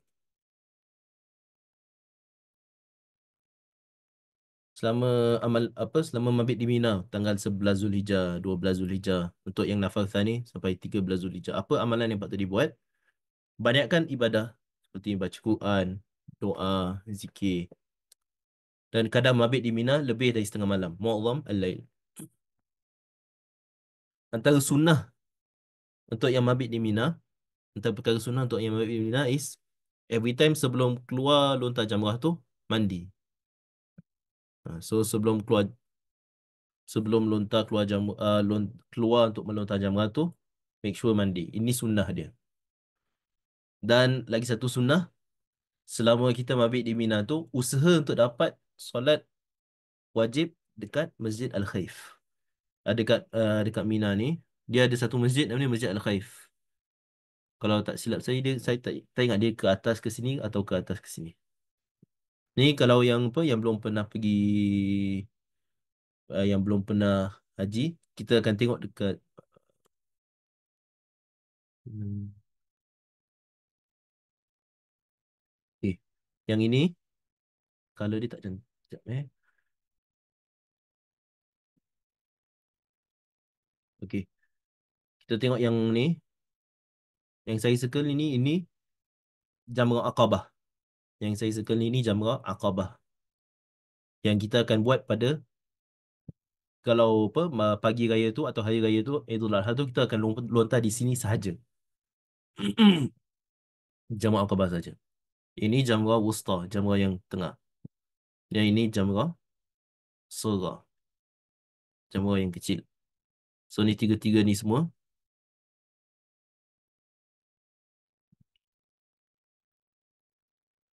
So itu ada tiga jamrah dia. So tiga-tiga itu kita buat bila 11, 12, 13. Tapi jamrah Aqabah pada hari raya kita cuma buat jamrah Aqabah sahaja. Yang macam tadi saya sebut sunnah untuk usahakan dapat solat wajib dekat Masjid Al-Khaif bila kita mabit di Mina. Dan kita dah settle, Alhamdulillah, dah settle jamrah tiga-tiga malam tu.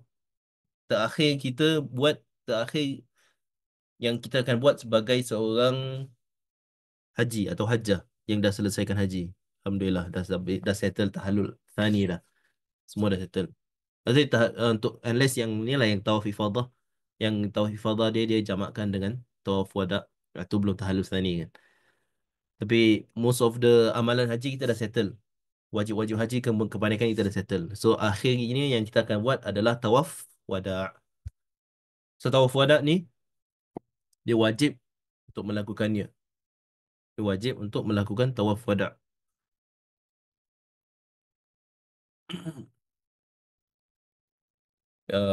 Ini wajib according to ni lah mazhab Syafi'i dan mazhab Hambali. Saya tak pasti mazhab Maliki dan Hanafi macam mana. Tapi mazhab Syafi'i dan Hambali wajib untuk lakukan tawaf wada. Tawaf wada ni dia boleh dijamakkan. Boleh disatukan dengan tawaf ifadah.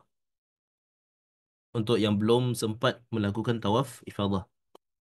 Maksudnya macam mana? Ni pun banyak soalan banyak soalan ni dekat dekat grup. Tapi saya ulang lagi, maksud jamak antara tawaf wada dengan tawaf ifadah dia buat cuma 7 pusingan. Dia cuma buat 7 pusingan.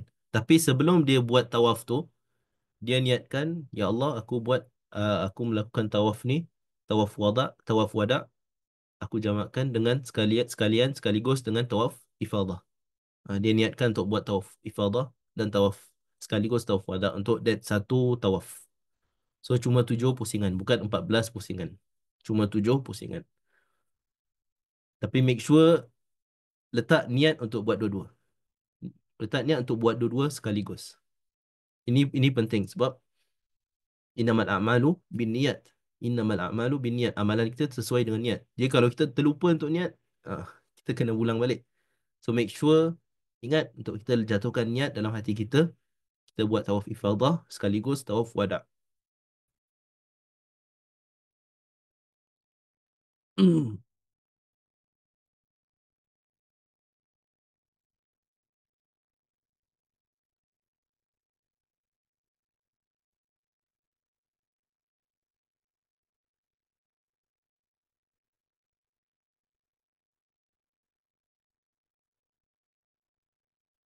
Ni untuk orang yang apa?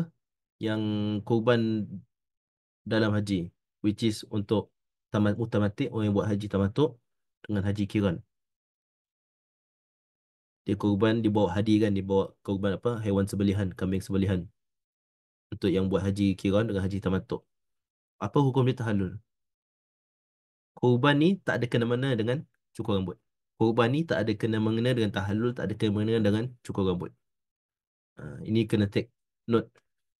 Korban yang kita buat, kalau ini nas kalam Imam An-Nawawi. Korban yang kita buat, hadi yang kita buat untuk kiran dengan untuk tamatuk, tak ada kena-mengena dengan tahallul, tak ada kena-mengena dengan cukur rambut.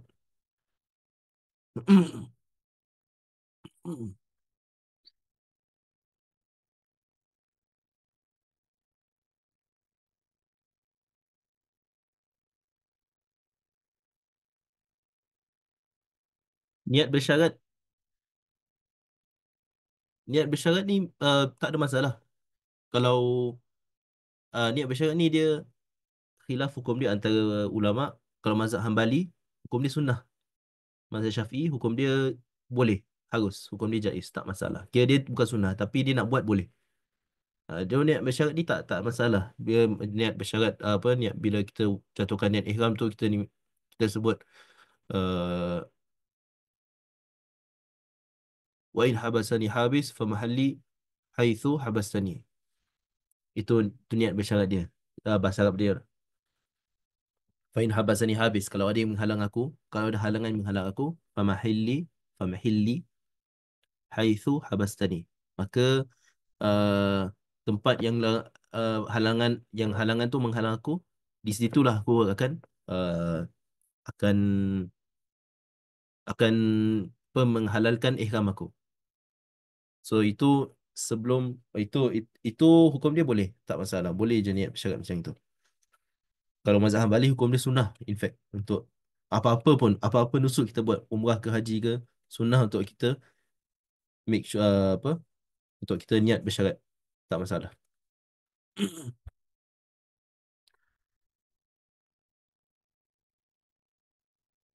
Boleh tak masalah. Kita nak actually memang macam saya sebut tawaf ifadah afdal untuk separatekan. Sep, afdal secara umum untuk kita separatekan semua ibadah. So tawaf kudum lain, tawaf ifadah kita lainkan, tawaf wada kita lainkan. Macam saya sendiri waktu saya buat haji tamattu. Yalah, saya buat tawaf umrah, kemudian saya buat tawaf ifadah lain, saya buat tawaf wada lain. So 3 kali buat tawaf. Tak masalah.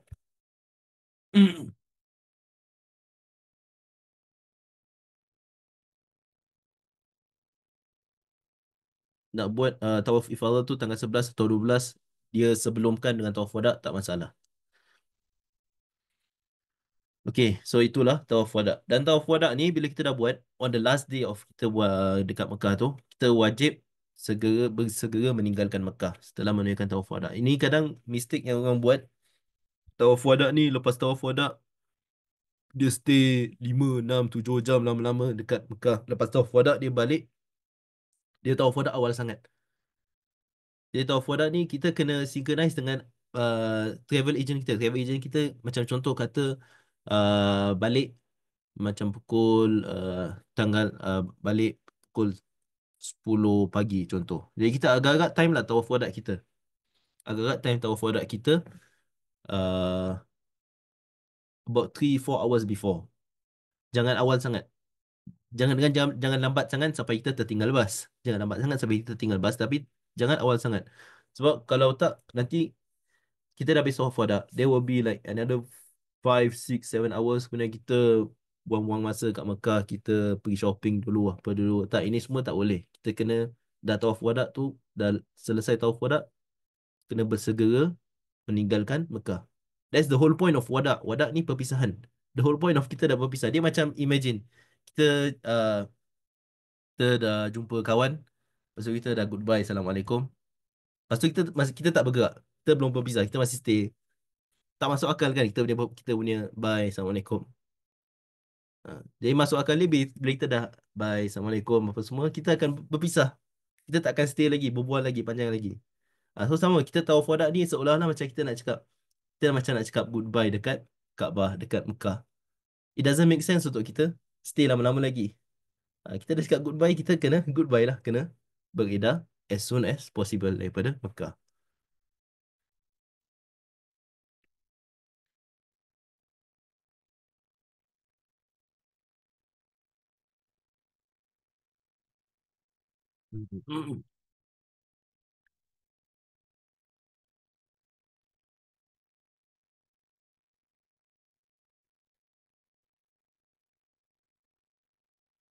Dengan ihram atau tawaf tak, dia kan ada tahallul dua, dua kan, tahallul awal, tahallul thani. Tahallul awal dia buat 2 daripada 3 tadi.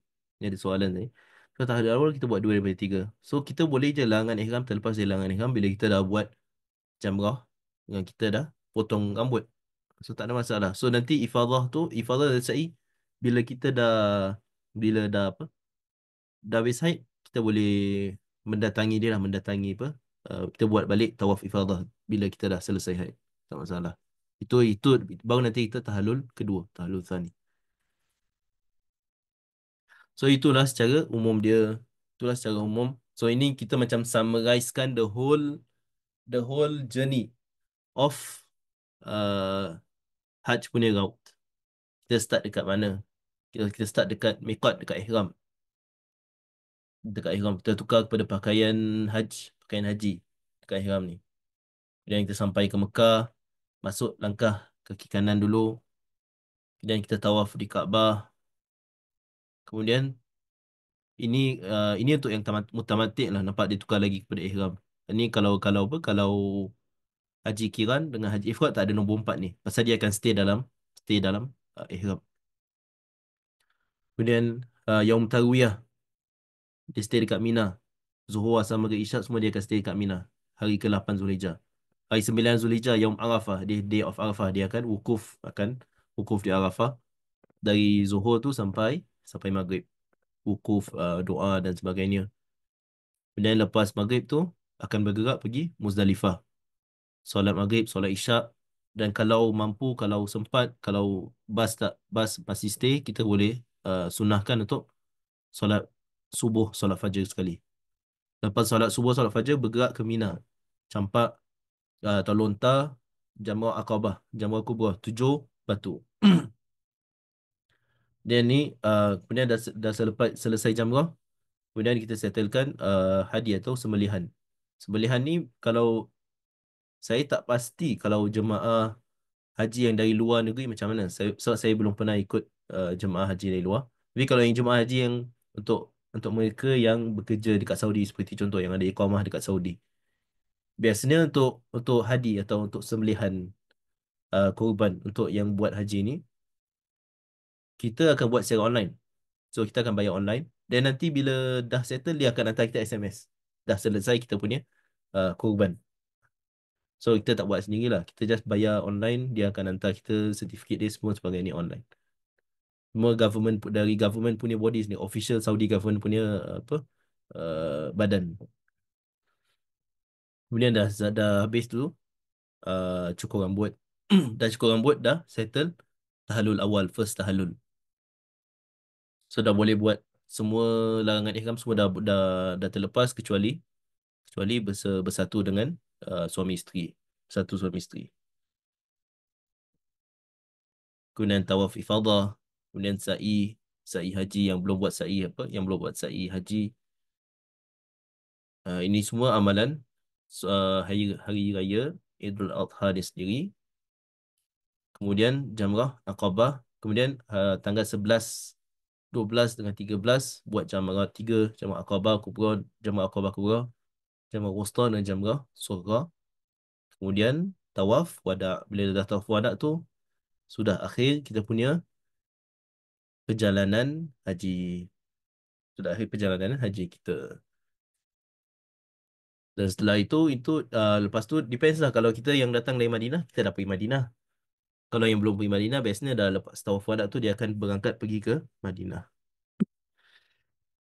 Itulah sahaja untuk hari ini, insya-Allah. Itulah sahaja manasik kita pada hari ini. Jazakumullahu khairan. Semoga Allah menerima amalan semuanya yang pergi haji tahun ni. Semoga Allah menerima, menjadikan haji anda, haji antum, haji yang diterima dan haji yang mabrur. Amin ya rabbal alamin. Kalau ada yang masih ada soalan, silakan tanya di chat.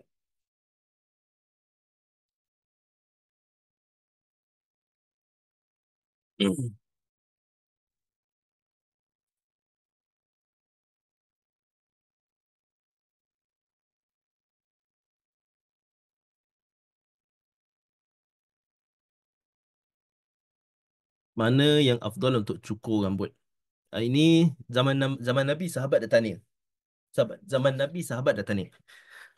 Ya Rasulullah, aku nak apa? Nak cukur dulu, baru baru jamrah, baru lontar jamrah, baru sembelih, baru tawaf. Nabi kata, if'al wala haraj. Buatlah.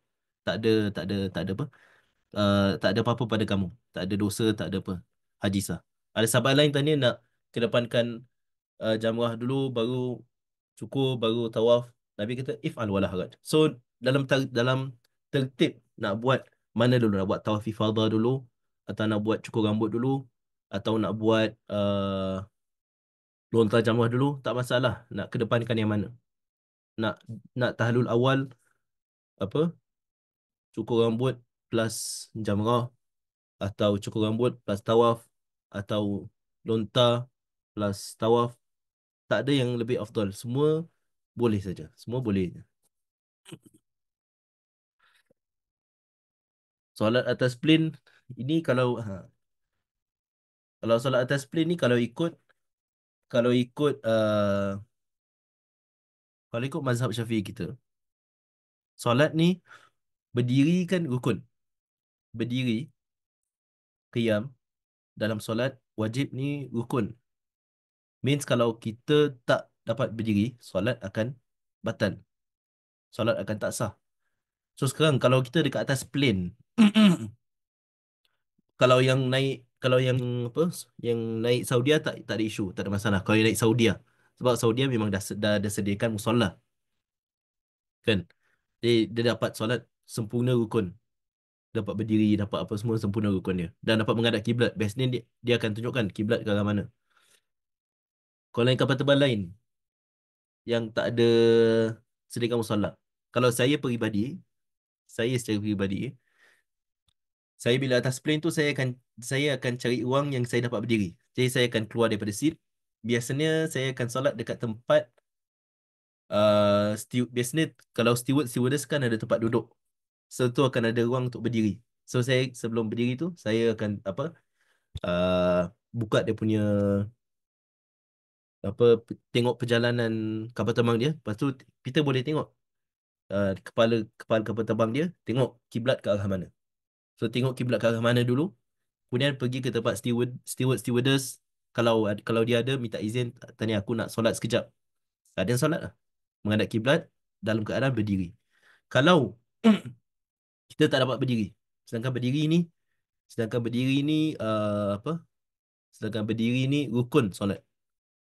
Kita tak dapat berdiri, berdiri ni rukun solat. Kalau dalam mazhab Syafi'i, dalam mazhab Syafi'i, kita still wajib solat dalam seat. Kita wajib solat dalam seat sebelum habis waktu. Kita wajib solat dalam masjid sebelum habis waktu. Jadi kita tak ketika tinggalan waktu. Tapi selepas kita dah sampai, kita kena kena qada balik solat tu. Ini kalau purely dalam mazhab Syafi'i. Kita still wajib solat dalam keadaan duduk dalam seat.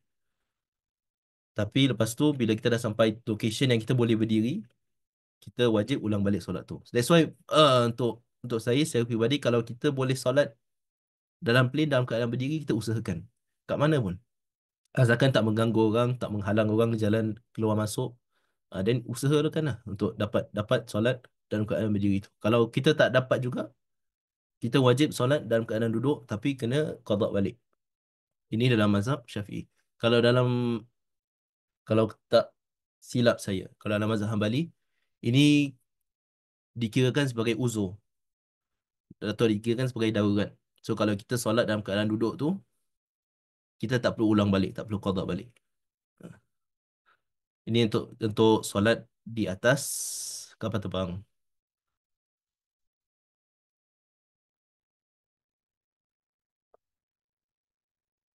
Okay, jamak tawaf ifadah dan tawaf wada ni lagi sekali. Maksudnya bila kita tawaf tu on the final day sebelum kita tinggalkan Mekah, kita belum buat tawaf ifadah, tapi kita nak buat tawaf wada. So kita combine niat sebelum kita mulakan tawaf tu, kita niat, kita sebut dalam hati kita, ya Allah, saya atau aku mau mulakan tawaf ifadah sekaligus tawaf wada. Itu je. Jadi kita cuma niat, kita macam berbisik dalam hati, ya Allah, tawaf yang aku nak buat ni tawaf ifadah sekaligus tawaf wada. Kemudian kita buat lah 7 pusingan. Jadi dah dengan 7 pusingan tu kita dah settle both tawaf wada dengan tawaf ifadah.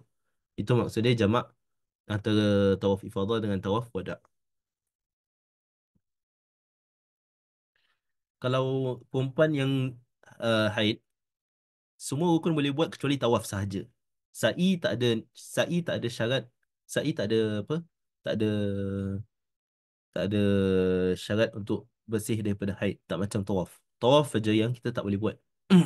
Tapi at the same time, sa'i hanya boleh dibuat selepas tawaf. So yang belum buat tawaf ifadah, yang belum buat tawaf, sama ada tawaf kudum ke tawaf ifadah, dia tak boleh buat sa'i kan. So sa'i actually by itself tak ada syarat perlu suci daripada haid. Tapi sa'i hanya boleh dibuat selepas tawaf, dan tawaf bersyarat perlu suci daripada haid. So dia dia a bit complicated in that sense lah. Dan dia kata hari exit masih belum suci.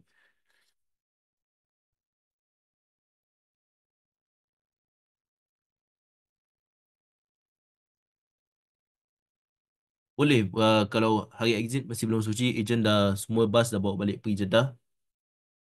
Lepas tu patah balik, bila dah suci masuk balik Mekah untuk selesaikan tawaf dan sa'i. Boleh insya-Allah, tak masalah.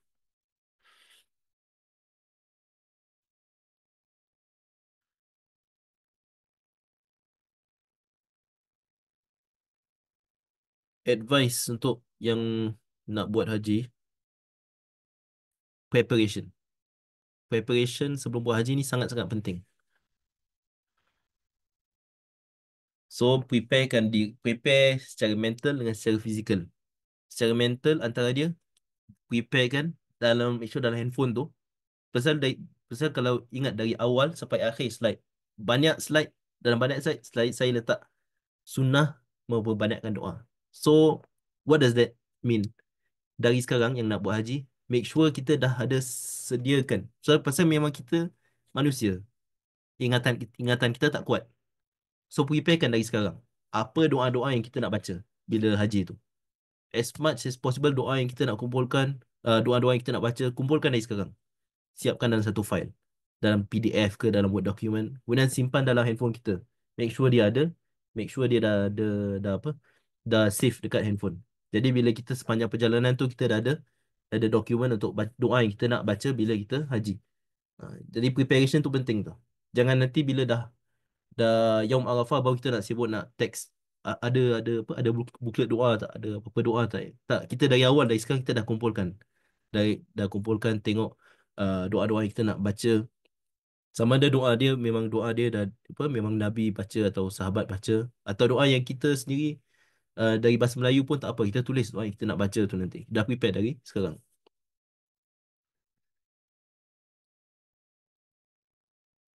Dan haji ni dia penat, dia sangat memenatkan. Jadi itu pun kena prepare diri kita secara mentally, physically, yang kita akan penat. Dan lagi satu, yang cepat jatuh sakit, flu haji ni dia lagi worse daripada flu umrah. So, saya sendiri waktu haji tu, tanggal 11 Zulhijjah, hari pertama untuk campak jamrah, saya jatuh sakit, memang sakit teruk. So ini pun nak kena prepare ubat-ubat, vitamin C, prepare ubat flu, semua dari awal dah prepare. Vitamin C, flu. Kalau yang flu, kalau pakai mask pun saya recommend pakai mask, especially kalau dah apa. Ya, recommend pakai mask especially bila dalam tempat yang ramai. Nak lontar jamrah, nak tawaf, pakai mask. Kalau kat Mina, Arafah tu tak rasa sesak dia.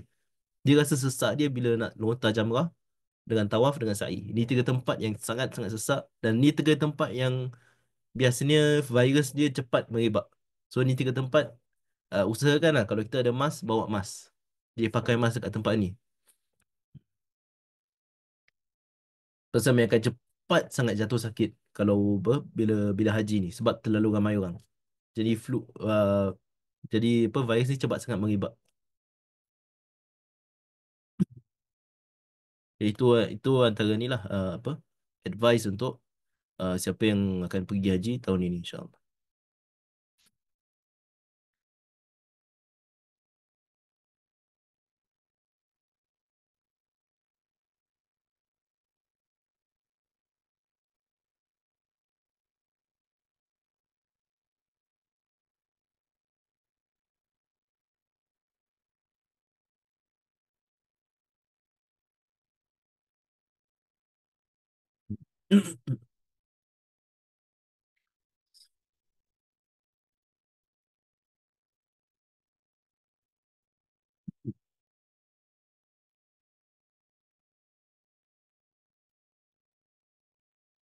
Dia masalah ni, niat bersyarat ni. Dia up to us tau.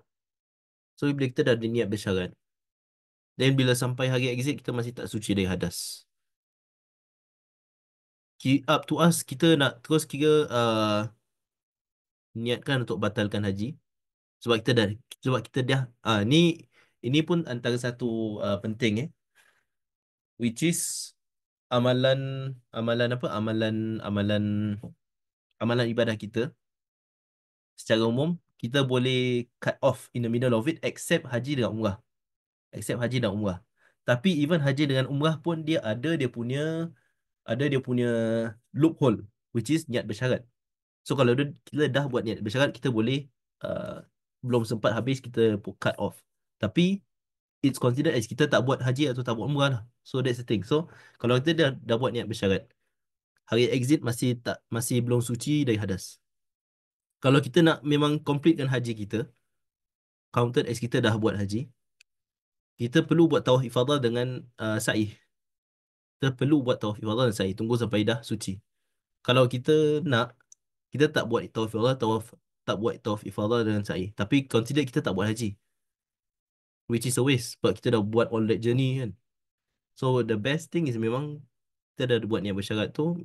Biar hari exit kita tak suci. Dan kita patah balik pergi. Especially untuk yang masih yang kerja di Saudi. Dah balik apa? Balik Jeddah ke, balik Dammam ke, balik apa. Bila kita dah suci, kita patah balik untuk buat tawaf ifadah dengan sa'i haji. Untuk completekan haji kita.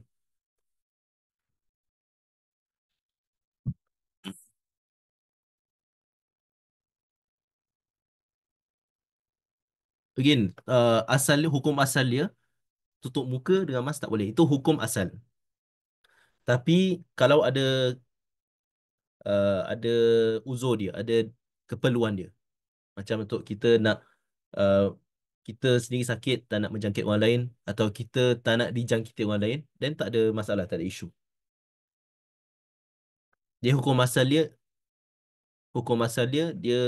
antara larangan dalam ihram untuk tutup muka. Itu hukum asal. Tapi tapi again dia kalau ada darurat dia, ada uzur dia, then tak termasuk lah. Purpose dia lebih kepada ni ini ni kalau zaman dulu purpose dia make sense. Sebab zaman dulu nak pergi haji tu lebih senang daripada sekarang. Purpose dia bersyarat. Jadi kalau kita ada halangan, kita tak dapat completekan, kita akan terputus umrah dan haji kat situ. So kita boleh balik dan kita boleh next year kita datang kita buat haji balik. Kita tak berdosa. Purpose of niat bersyarat, jadi bila kita buat niat bersyarat tu kita boleh cut off kita punya umrah atau kita punya haji dan kita tak berdosa. Tapi masalahnya kita sendiri kita nak buat haji for the first time, especially untuk yang first time. Haji kan sekarang kan perlu ada punya apa visa haji dan sebagainya. Kita kalau niat bersyarat, benar kita tak completekan haji, kita tak considered as dah buat haji tau. Which kita akan nak kena buat lagi. Dan kita kalau nak kena buat lagi kan perlu add more steps. Especially untuk yang datang dari luar Saudi. Kalau yang dalam Saudi dia once every 5 years. Still is a long time. So the purpose is kalau macam dulu kita dah cut off haji atau cut off umrah, kita boleh datang next year buat haji balik. Zaman sekarang is most impossible untuk kita buat haji atau umrah balik kan. So that's the best thing memang untuk kita stay uh, sampai uh, settlekan kita punya tawaf ifadah dan sa'i itu semua dah.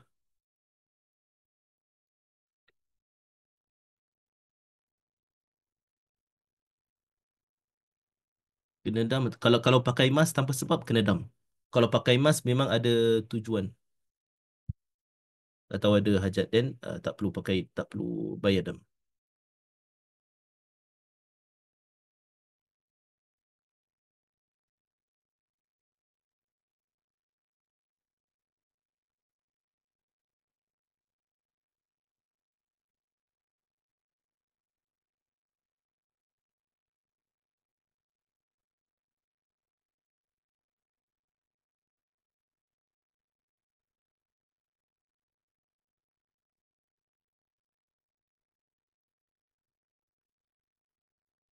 Jap, apa soalan ni?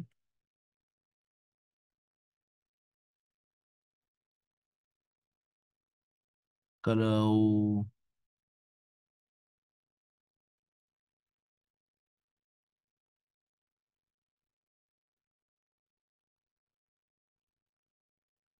okey, ni pun ada soalan soalan yang apa? Soalan yang baik. Kalau travel agent tak dapat mabit di Mina, tapi mabit di tempat lain, haji sah atau tak?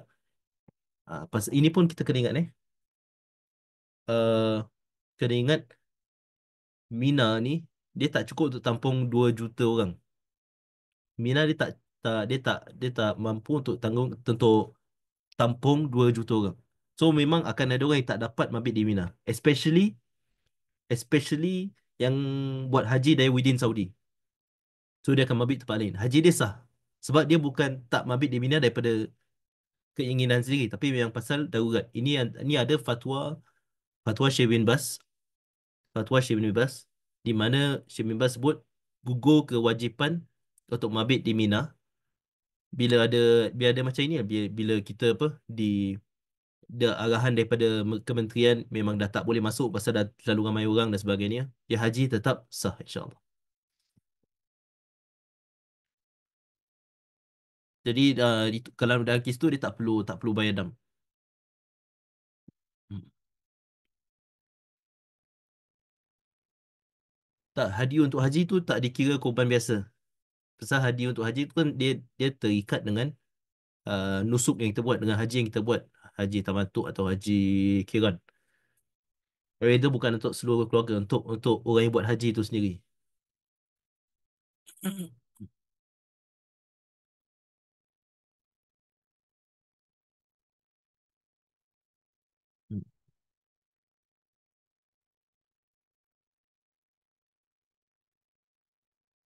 Gambar dia terlalu kecil, saya tak nampak.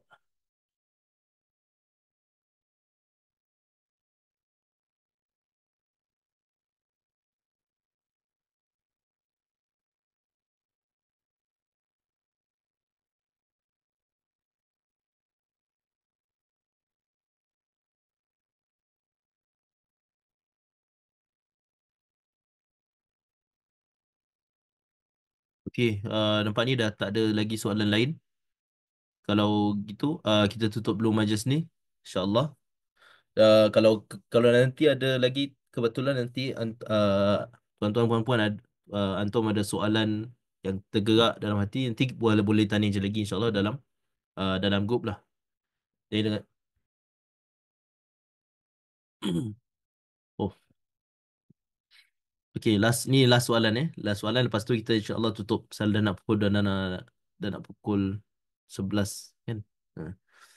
Besok semua nak vote insya-Allah. Okey. Jadi last soalan kita, kemudian kita akan tutup insya-Allah.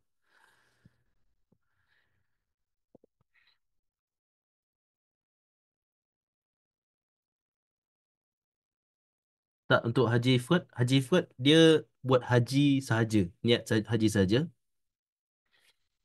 Dan kalau untuk dapat fadilat macam yang disebut dalam mazhab Syafi'i, umrah yang dia buat lepas Haji Ifrat tu dia kena buat within bulan Zulhijjah tu, sebelum tahun berakhir. Hmm. Dia sebelum tahun berakhir dia buat umrah. Dia lepas dia dah settle, dah keluar dari Mekah, dia atau dia apa, dia balik Riyadh within Zulhijjah tu, lepas tu macam akhir last last week of Zulhijjah dia datang balik untuk buat umrah. Tapi kalau dia tak buat umrah pun, dia just haji ifrat saja, haji tetap sah, tak masalah. Haji tetap sah, tak masalah. Dia cuma untuk dapat fadilat atau dapat yang afdal, itu je. Itu je isu dia. Jadi kalau boleh je nak buat haji dulu, buat haji ifrat, buat haji, kemudian tak buat umrah, boleh je. Tapi kalau nak dapat fadilat atau afdal macam ikut yang disebut dalam mazhab Syafi'i, which is buat umrah lepas haji ifrat, umrah dia mesti buat within the same year. Within the same year. It means sebelum masuk bulan Muharram.